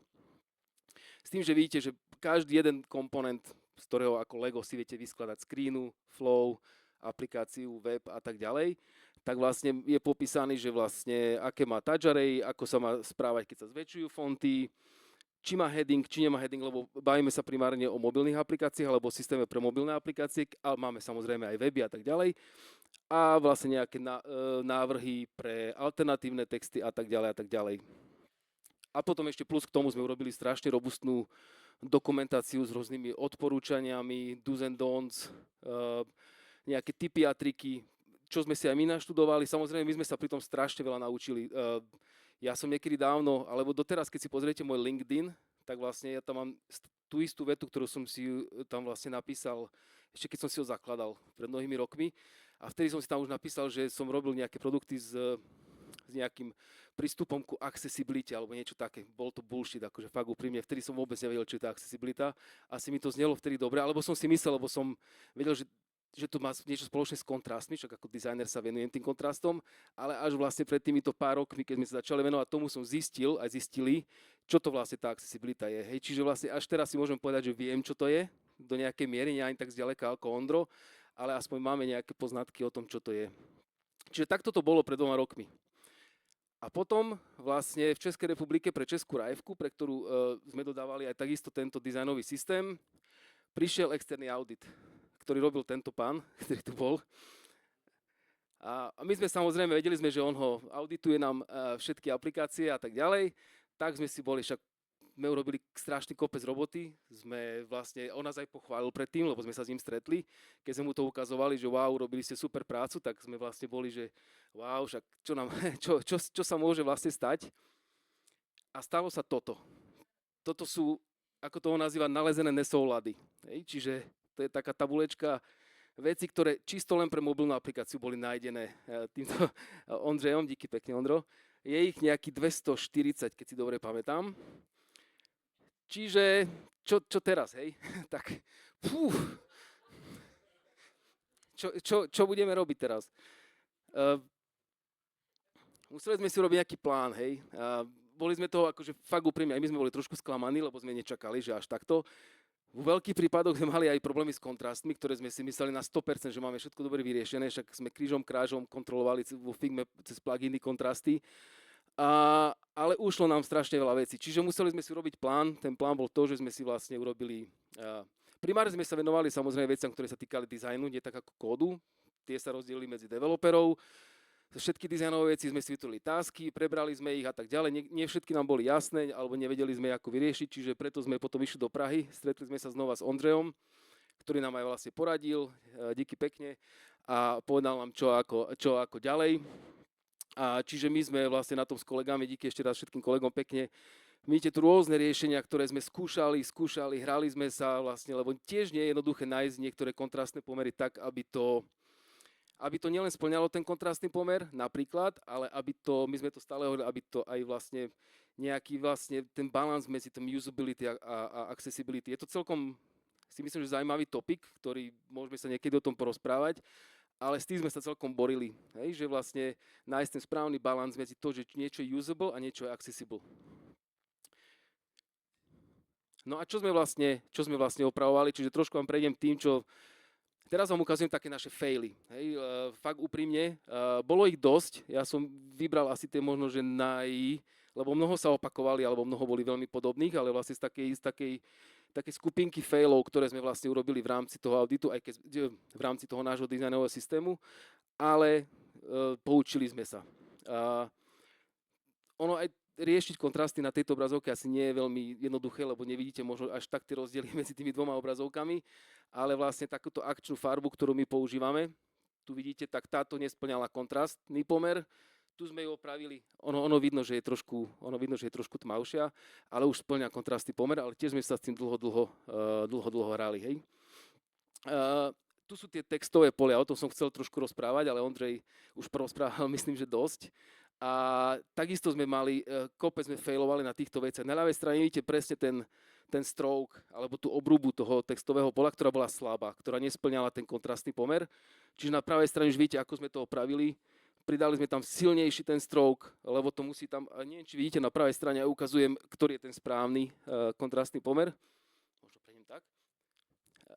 Čiže je to 3:1 v tomto prípade. Takisto, keď vidíte ten focus field, hej, že vlastne keď user tapne alebo sa dostane do toho poľa, tak vlastne predtým sme ho mali tzv. Našou akcentovou farbou žltou, čo tiež nesplňalo ten kontrastný pomer voči tomu pozadiu, ktoré je mimochodom také trošku hnedé, len tu to až nevidno. A ten sme potom nahradili tou takou zelenomodrou farbou, ktorá už splňala tento pomer. A mnoho iných, ktoré vlastne už Ondrej spomínal, by som vedel rozprávať o tých poliach, lebo vlastne čo sa týka aj tých labelov, aj vlastne placeholderov, ktoré boli vo vnútri a tak ďalej, sme tam riešili kopec problémov.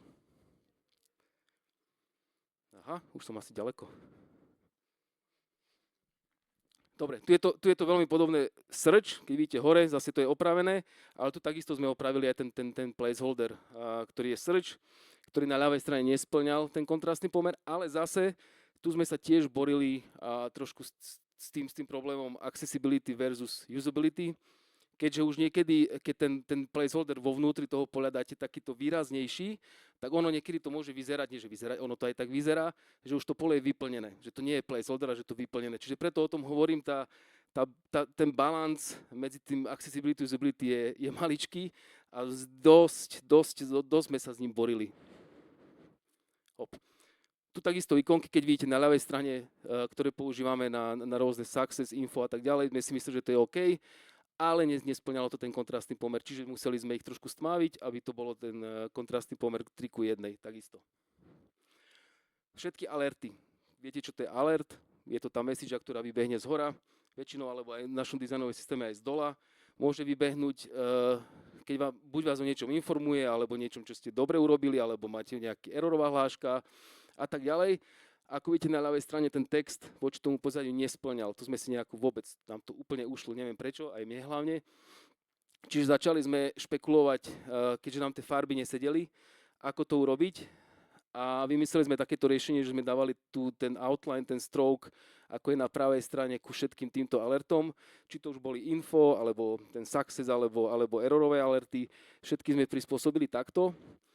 Takisto, čo je veľmi dôležité, čo vlastne ukážem na ďalšej skrine, je to, že vlastne, a dokonca sme to ešte, tak by som povedal, ešte vylepšili, alebo takýto nápad, my to máme, že alert V2, do ďalšej verzie tie alerty sme úplne sme zmenili a vlastne tú informáciu, ten stav, či je to info, success alebo error, tak vlastne ten zobrazujeme pomocou ikoniek a nie pomocou celého alertu.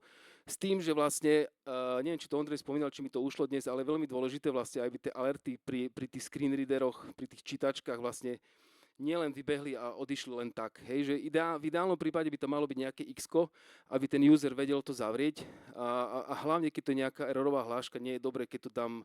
Pre nás klasických userov, my už sme na to zvyknutí, že ten alert nám vybehne zhora, o pár sekúnd nám odíde a všetko je OK. Ale pre ostatných userov oni nestihnú vlastne buď si to všimnúť, alebo tá čítačka to nestihne oznámiť, ale on to zmizne. Čiže ideálne viac ako minimálne 5 sekúnd, pokiaľ si dobre pamätám, ale v ideálnom prípade viem, že nevždy sa to dá, aspoň pri niektorých erorových hláškach dáva to x-ko tam tiež. A čo som ešte nespomenul, je veľmi dôležité. Ono je to v rámci tzv. Accessibility, má takisto také vlastne základné funkcie. Jedna z nich je perceivable, čo je vnímateľnosť. A keď riešime, ja sa možno vrátim trošku. Ako vidíte tú erorovú hlášku vpravo dole, v tom text inpute je veľmi dôležité takéto errorové hlášky nezobrazovať len farbou. Takýto error vlastne tomu userovi, ktorý má problémy buď s farbosleposťou, alebo s nejakou inou, má nejaké iné problémy zraku, tak vlastne nemusí to pre ňo tá červená ukazovať, že to je error. Čiže v mnohých prípadoch je veľmi, veľmi ideálne ešte pridať nejakú ikonku, ktorá mu to signalizuje, lebo nemusí vedieť, že to je červená. A v najideálnejšom prípade aj zmena tej ikonky, ešte tvár tej ikonky. Hej, že napríklad trojuholník, kruh a tak ďalej. Že toto sú ideálne prípady, ako zobrazovať errorové hlášky.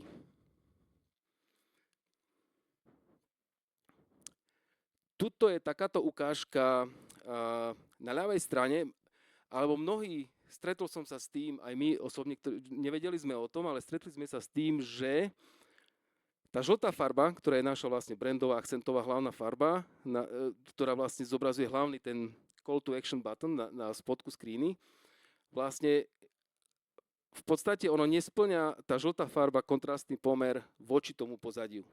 Hej, a dokonca sme sa stretli aj s nejakými ľuďmi zo Slovenska, ktorí nám tvrdili, nejaká agentúra, že vlastne toto nám nesplňa kontrastný pomer a je to fail voči tej európskej legislatíve. Nie je to tak. Nie je to tak a nie preto, že tú žltú tam používame, ale vlastne Ondrej ma naučil takéto základné pravidlo alebo takú pomôcku a to je to, že keď si tú žltú farbu stade odstránite z toho tlačidla a to tlačidlo vám v tom kontexte stále dáva akože zmysel a viete, že to je interaktívne tlačidlo, tak vtedy je to správne. Dobre som to povedal? Díky. Dobre, a potom samozrejme môžeme sa o tom porozprávať, je to celkom akože zaujímavý topik. A takisto chcem na pravej strane ešte ukázať to, že vlastne môže sa nastať, že máte disabled, akože neaktívne tlačidlo a tam v podstate tá legislatíva, tam nemusí byť splnený ten kontrastný pomer. Samozrejme, že je to dobré, aby to bolo viditeľné aj v tom disabled neaktívnom stave, aký tam je text, ale nemusí to byť takto striktne dodržané ako v ostatných prípadoch. Tu máme taký príklad, ktorý sme sa stretli na webe a to bol vlastne, takisto nám bolo vytknuté nie Ondrejom, ale inou inštitúciou to. Na ľavej strane vidíte klasický hyperlink a na pravej strane je hover state. Hej, to je to, keď prídete s myškou na to. Keď si zoberiete tie dve alebo farby jedného a druhého hyperlinku, tak sú rozdielne a vlastne bolo nám vytknuté, že vlastne medzi tými dvoma farbami musí byť kontrastný pomer väčší. Medzi zmenou stavu toho hyperlinku, čo v podstate nebolo splnené v tomto prípade, ale u nás je to splnené tým, že vlastne ten hyperlink, tá šípka sa vám zmení na tú ruku, takže týmto je vlastne splnené, lebo tá zmena stavu je dostatočne odlišená aj zmenou ruku, nie len tou farbou, tým kontrastným pomerom, čiže je to OK. To len také, možno ste sa s tým stretli a je to celkom zaujímavosť pre mňa, aspoň to bola novinka. No a tu je takýto cheat sheet, môžete sa fotiť teraz so mnou s tým cheat sheetom. A to je o tom, že vlastne to sú tie základné kontrastné pomery, ktoré by ste mali možno že vedieť, alebo vedieť, ako to splňa. Ja viem, že za nás tu dneska riešia pluginy, aj vo Figme, aj všade. Ten plugin vám ukáže presne tieto veci, ktoré vidíte na tej ľavej strane. Čiže vlastne, a je to samozrejme je to pre level AA. Level AAA, accessibility, pre tie vyššie baterky, tak vlastne ten bežný text je 7:1, ten veľký text je 4,5:1 a tie grafické objekty ostávajú 3:1. Tie kontrasty nie sú len o tom, že sú vlastne pre nejakých ľudí s zrakovým znevýhodnením alebo pre farboslepých a tak ďalej, ale treba si uvedomiť, že text s dobrým kontrastom alebo aplikácia sa aj číta rýchlejšie, menej unavuje oči a znižuje tú chybovosť, že fakt to pomáha, keď ten kontrastný pomer je správne nastavený všade. Toto Ondrej spomínal a s tým sme takisto faili, lebo nám bolo vytknuté v rámci toho auditu, že vlastne naša aplikácia alebo mobilná aplikácia nesplňa, že má len ten portrait mode a vlastne keď ho preklopíte do landscape, tak sa vlastne nič nestane. Hej? Takže síce nám Ondrej povedal, je to nízka priorita, ale my sme sa tým začali zaoberať a pripravovali sme tie naše všetky komponenty, sa snažíme pripraviť tak, aby vlastne boli, nazvime to responsívne, hej? Že vlastne vedia sa roztiahnuť aj na tú šírku. Väčšina z nich bola, ale tak treba si to testovať. Mali sme takúto vec, takisto mali sme taký, že PDF viewer, hej, čiže už kde si pozeráte nejaké dokumenty PDF-ka a takisto nám bolo vytknuté, čo je pravda, to, že vlastne keď si chcete zoom in, zoom out to PDF-ko zväčšiť, tak bolo to nastavené, že môžete to urobiť jedine tým gestures, hej, čiže tým pohybom. Čiže práve preto sme tam museli pridať aj ten nejaký plus minus batóny, aby usery si to vedeli aj takto, ktorí majú problémy s nejakým ADHD a nejaké kognitívne alebo nejaké motorické znevýhodnenia.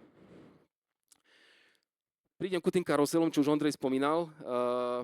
To sme mali dobre, ja som to chcel ukázať iba ukážku, že v ideálnom prípade pri karuseloch je dobre mať aj šípky na ľavej na pravej strane, ako už to už bolo dneska spomenuté, ale vlastne čo je postačujúce, pokiaľ dobre vieme, je aj to, že keď ten karusel vlastne na pravej strane vám vykúka a vidíte, že tam je nejaká interakcia, vidíte, že tam niečo sa deje a viete to swipenúť, viete tam preskočiť, čiže je to postačujúce v tomto prípade, len dávajte si pozor na to, že v mnohých prípadoch, a to sme mali niekedy aj my zle, bolo, že ten druhý prvok nám vykúkal veľmi slabúčko. Hej, čiže aj to nám bolo vyčítané keď sme mali user testingy rôzne. Že usery nevedeli, že tu majú swipovať, že je tam nejaký swipovací prvok. A ešte jedno z posledných vecí, čo som chcel spomenúť, presne to, čo Ondrej spomínal, je to reduce motion, alebo motion reduction. My samozrejme v našom dizajnovom systéme sme takisto predstavili, alebo sme sa venovali vďaka našej Dominike a ostatným aj motion, čiže strašne veľa interakcií. Sme sa snažili, aby to bolo samozrejme privetivé a krásne estetické a tak ďalej pre mnohých userov, ako to už bolo povedané na Apple stránke. Čiže takisto do mnohých komponentov sme predstavili tzv. Motion, že sú viacej interaktívnejšie, viacej vystupujú na povrch. Takisto ako ten swiper vidíte na spodnej časti, on vás láka že poď ma swipenúť a swipni to a tak ďalej.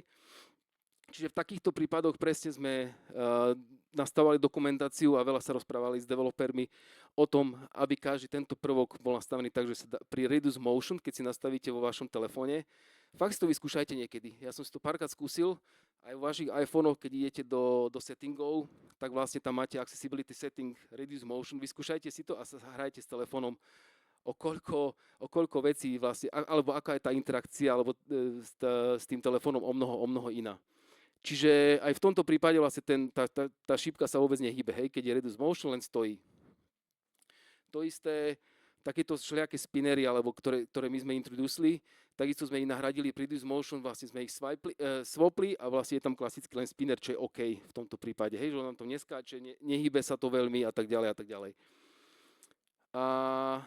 A takisto nejaká splash screena, takisto čo vidíte, túto splash screen, to je klasická splash screena, tak vlastne to logo pri Reduce Motion sme nastavili tak, že ono je vlastne statické, nič sa nehýbe. Hej, čiže len takéto príklady toho, že aj toto môže byť veľmi dôležité a nie len pre tých ľudí, ktorí majú nejaké znevýhodnenia, ale takisto môžu vyvolávať aj u iných ľudí takéto nevoľnosť. A že vedzte o tom, že treba myslieť, že ten motion nie je len strašne estetický, ale niekedy treba myslieť na týchto ľudí a dať tú možnosť, aby sa dal vypínať.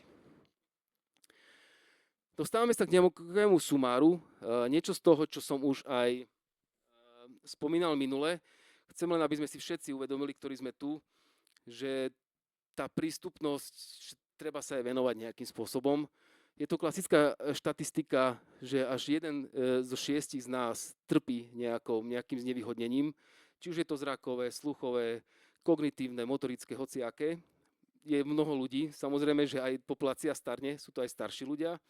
Čiže mnoho z nás trpí niečím. Takisto, čo som sa dozvedel až nedávno, že 1 z 12 mužov trpí farbosleposťou. 1 až 200 žien, hej. Ondrej samozrejme sa hlási. Si mi to minule, myslím, že jeden spomenul. Zajímavý fakt je, že 1 z 200 žien a 1 z 12 mužov, čiže si myslím, že je to celkom vysoké číslo a až 2,2 miliardy ľudí má nejakú poruchu zraku.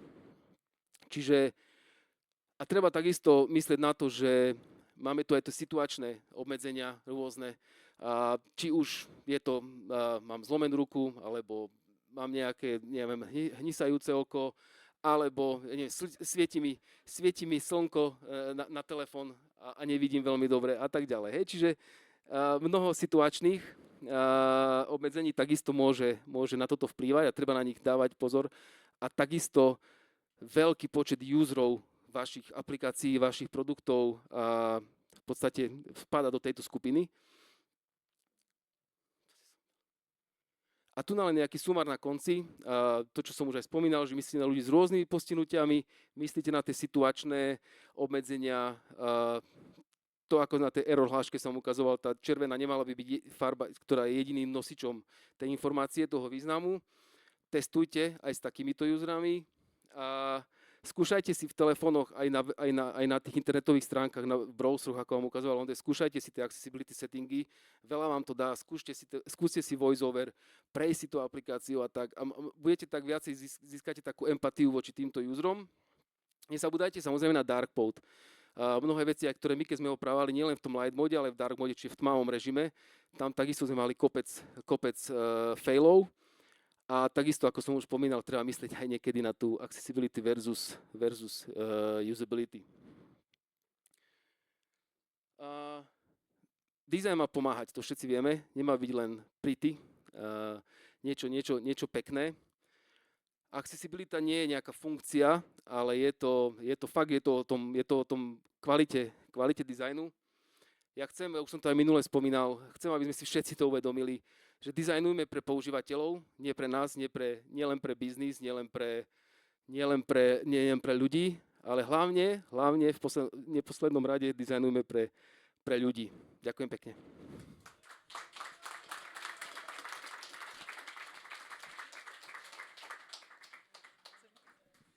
Díky, Peťo. Já jenom chci doplnit Máš ještě... otázku? No, spíš jenom takové doplnění, jenom rychle, že k těm počtem lidí, tak Evropská komise dělá výzkum už teďka prakticky každý rok v Evropské unii a v Evropské unii je to 1 ze 4 lidí má nějakou formu postižení a jenom taková zajímavost, když jsem se na to díval minulý rok, tak Slovensko stouplo o 10% po nové vládě, tak nevím, jestli to má s tím něco společného. A bude to horšie asi, no. Takže máme nejaké otázky z pléna? Jasne. Iba jednu otázku. Hlavne aplikácie mobilné bank a mobilných operátorov majú veľký problém s tým, že zobrazujú svoj obsah v podstate na portréte. Tak chcel by som sa opýtať, že či vám sa to podarilo, pretože to je dosť veľká výzva, že vaša aplikácia mobilná, že zobrazuje jej horizontálne. Nie, zatiaľ ešte nie. Hovorím, že bolo nám to vytknuté počas toho auditu, lebo my vlastne pripravujeme, aby možno ste videli dizajnový systém pre RBI Group, sme pripravovali, to je celá rajvka a úprimne vám poviem, že v Tatra banke nie je momentálne implementovaný ten dizajnový systém, ktorý my sme vlastne vytvorili a aj to, o ktorom som rozprával. A tým, že nám to bolo vytknuté v rámci toho auditu, že máme používať ten landscape mode, čiže my sme pripravili tie komponenty, ale bude trošku trvať, pokiaľ sa to implementuje aj technicky vlastne do toho. Čiže úprimne nie. Ja viem, že toto je taký jeden z tých najväčších víziev, ktoré vlastne majú tieto mobilné Súhlasím. aplikácie. Ďakujem. Ja by som sa chcel spýtať, že máte nejakú automatiku nad tým, že čo vám Ondrej vytkol, že aby ste to stále neprechádzali ručne, že či všetko sedí a tak ďalej. Automatika nie, myslím si, že tým že už dávame si pozor na to, keď farby už napríklad nemeníme samozrejme. Tým, že máte nejaký brand guidelines a tak ďalej, tie farby už v mnohom nemeníte. Čiže tam už sa nedá čo čekovať. Jedine, na čom sme trošku možno že zafailovali, je to, že vlastne my sme urobili nejaké úpravy dizajnové na komponentoch, alebo sa urobil nejaký update na hociakom komponente a vlastne keď to išlo potom developerom, programátorom, tak vlastne oni urobili ten update, ale už napríklad ten accessibility settings tam nejakým spôsobom vynechali. Hej? A my, keď sme testovali tie komponenty, už sme vedeli, že však minule sme testovali tie accessibility settingy, nie pri každom, bohužiaľ, aspoň my nie sme nejakí testery, nemáme automatizované testy a tak ďalej. Čiže tam to veľa failovalo, že na tej developerskej strane tie accessibility settingy ako keby odchádzali z tých komponentov pomaličky. Tým, že my sme ich updateovali na iné featurey, vlastne ja neviem, sa pridali nové varianty komponentu a tak ďalej, tak vlastne tie accessibility settingy ako keby na tej developerskej strane sa pozabudli a oni ich tam nejak nedali. Hej. Čiže a toto si myslím, že bola veľká časť aj tých failov developerských, ktoré Ondrej vlastne nám vytkol v rámci toho. Čiže nie, automatické nemáme. Manuálne skôr. Ďakujem za otázku. Je ešte nejaká otázka? Tak asi môžeme pokračovať. Áno, môžeme pokračovať. Peťo, ja ti ďakujem veľmi pekne. A keďže my sa snažíme a stále to opakujem, že teda budovať komunitu a jedno z našich aktivít je aj naša UX knižnica. A Peťo je už našim pravidelným prispievateľom, tak má aj pre nás ďalší darček. Takže Peťo, čo máš pre nás? Akú knižku si tentokrát priniesol? Hej, my tak v našej knižnici zbierame knižky, ako to ľubí stále hovoriť, že z oblasti UX-u, UI, dizajnu a psychológie. Ja si myslím, že teraz som sa trošku orientoval viac na tú psychológiu. A v dnešnej dobe veľmi potrebná knižka dávam do knižnice našej Porazme hoaxy. Myslím, že je to veľmi dôležité v dnešnej dobe. Takže túto ďakujem. Ďakujem veľmi pekne. Peťo vie, že túto knižku ešte nemáme. A vzhľadom na to, že sa snažíme teda aj podporovať kritické myslenie aj našich študentov, tak sa o to viac tešíme. Peťo, ďakujem ti ešte raz veľmi pekne. Prosím, odovzdaj mikrofónovú štafetu svojmu kolegovi Ľubošovi. A teraz je teda priestor na to, aby sme si povedali, čo nové máme v našej košickej UX komunite. Vo februári si to tak zvykneme urobiť taký prehľad z celého roka. Tentokrát sme si to išli trošku takým iným smerom, vzhľadom na to, že sme rozbehli aj nejaké projekty.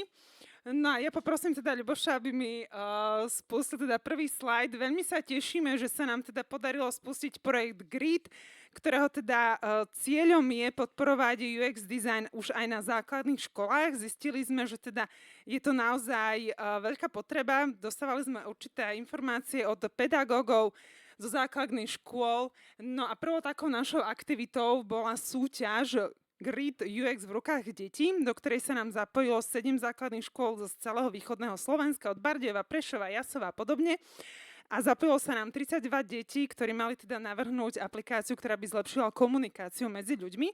No a my sa tešíme, že sme už aj vydali katalóg k tejto súťaži, teda máte tu aj, že už sme aj teda vybrali prvé, druhé, tretie miesto. Porotu tvorili pedagógovia zo školy umeleckého priemyslu a taktiež aj UX dizajnéri z Tatra banky a teda z UX Košice. Takže veľmi sa tomu tešíme, ďakujeme veľmi pekne naozaj Tatra banke, ktorá finančne podporila túto súťaž, či už s cenami, či už s tlačením rôznych materiálov propagačných, alebo teda aj tohto katalógu. A týmto by som aj vás všetkých chcela vyzvať, že ak je tu niekto alebo nejaké spoločnosti, ktoré by chceli podporiť tento projekt GRID, tak nech sa nám ozvú, či už finančne, alebo možno, že aj nejakými inými možnosťami, pretože naozaj by sme chceli metódy UX dizajnu preniesť aj na základnú školu a podporovať aj takto kritické myslenie, alebo teda aj kreatívne a podobne, keďže práve toto nám hovorili učitelia, že je najväčší problém, nie je problém kresliť, problém je vymyslieť nápad a hlavne rozmýšľať. Plynulo prejdem teda od základných škôl k stredným školám a možno ste si všimli, Ľuboš si dal mikinu, lebo mu je zima. A teda vidíte na mne naše tričko a ja by som chcela veľmi pekne poďakovať našim študentom, tretiakom z odboru dizajn digitálnych aplikácií na škole umeleckého priemyslu, ktorí sa nám zapojili do takej internej súťaže UX Košice a ich úlohou bolo na predmete vizuálna komunikácia navrhnúť merch. No a my sme teda si vybrali tento merch našho, teda ja tu mám teda pivo, pivožrúta, ako sme si to nazvali. A tam vzadu pri našich dobrovoľníkoch, ktorým ďakujem teda dobrovoľníčkam aj opäť zo školy umeleckého priemyslu, môžem aj zatlieskať, zakývať. My sa veľmi tešíme, že teda aktívne chodia a máme medzi nimi už aj štvrtačky, ktoré teda pre nich už je to posledný krát, čo sú dobrovoľníčky za šupku. No a teda ja by som aj chcela poďakovať a Ľuboš, prosím ťa, spusti nám aj video, ktoré si pripravili naši tretiaci ohľadom merču. A zvuk nám nejde. Ide?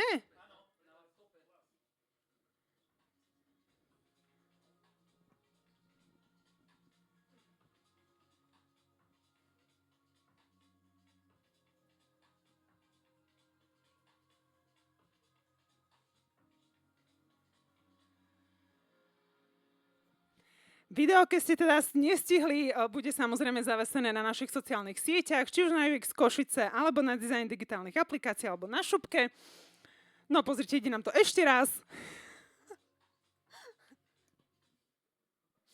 No a Ľuboš, ja ti dávam teda slovo, aby som nerozprávala len ja, tak poďme na WebExpo. Dobre, nebojte sa, už to nebude dlho, už iba nejaké 3 slajdy a končíme, takže verím tomu, že všetci sa tešíte na pivo. Takže, čo by sme ešte chceli, mám tu akože povedať dneska, je, že my ako UX Košice sme už druhý rok partnerom WebExpa, ktorý je to konferencia, ktorá sa odohráva v Prahe. A máme pre vás akože možno jedno prekvapenie, jeden taký darček. Takže jedno z tých akože darčekov je, ako tu vidíte, kto by sa tam odhodlal ísť. Je to veľmi dobrá konferencia, trvá od 27. do 29. Plná nielen pre UX dizajnérov, je veľmi dobrá aj pre developerov a rôzne tieto odvetvia. A je tu nejaký voucher, kde budete mať zľavu 50 eur na nákup lístka. A takisto, kto tam príde, uvidí Peťa ako jedného zo speakerov. Nielen v bufete. Nielen v bufete, áno, ale aj ako speakera, takže budete si môcť zase vypočuť ďalšie nejaké zaujímavé veci, nielen od neho, ale od veľa ďalších speakerov. Takže sledujte naše sociálne siete, tam takisto uverejníme aj tento voucher, kde teda budete mať zľavu. Čo sa týka WebExpa, sledujte teda nás, pretože určite budeme mať pripravené ešte aj ďalšie akcie alebo darčeky v rámci toho, že sme komunitným partnerom WebExpa.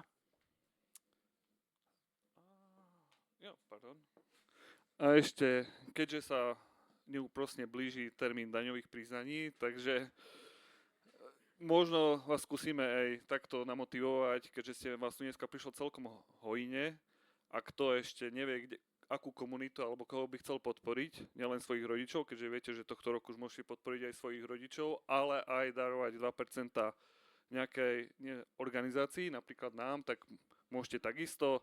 Na webe nájdete viacej ďalších informácií. Takže naozaj chcela by som vás aj týmto vyzvať, sľadom na to, že sme občianske združenie, snažíme sa podporovať UX vzdelávanie už od základných škôl cez stredné školy a takto aj týmito eventami profesionálnych UX dizajnérov, tak keď môžete teda, boli by sme radi, keby ste nám darovali 2% alebo nám pomohli iným spôsobom.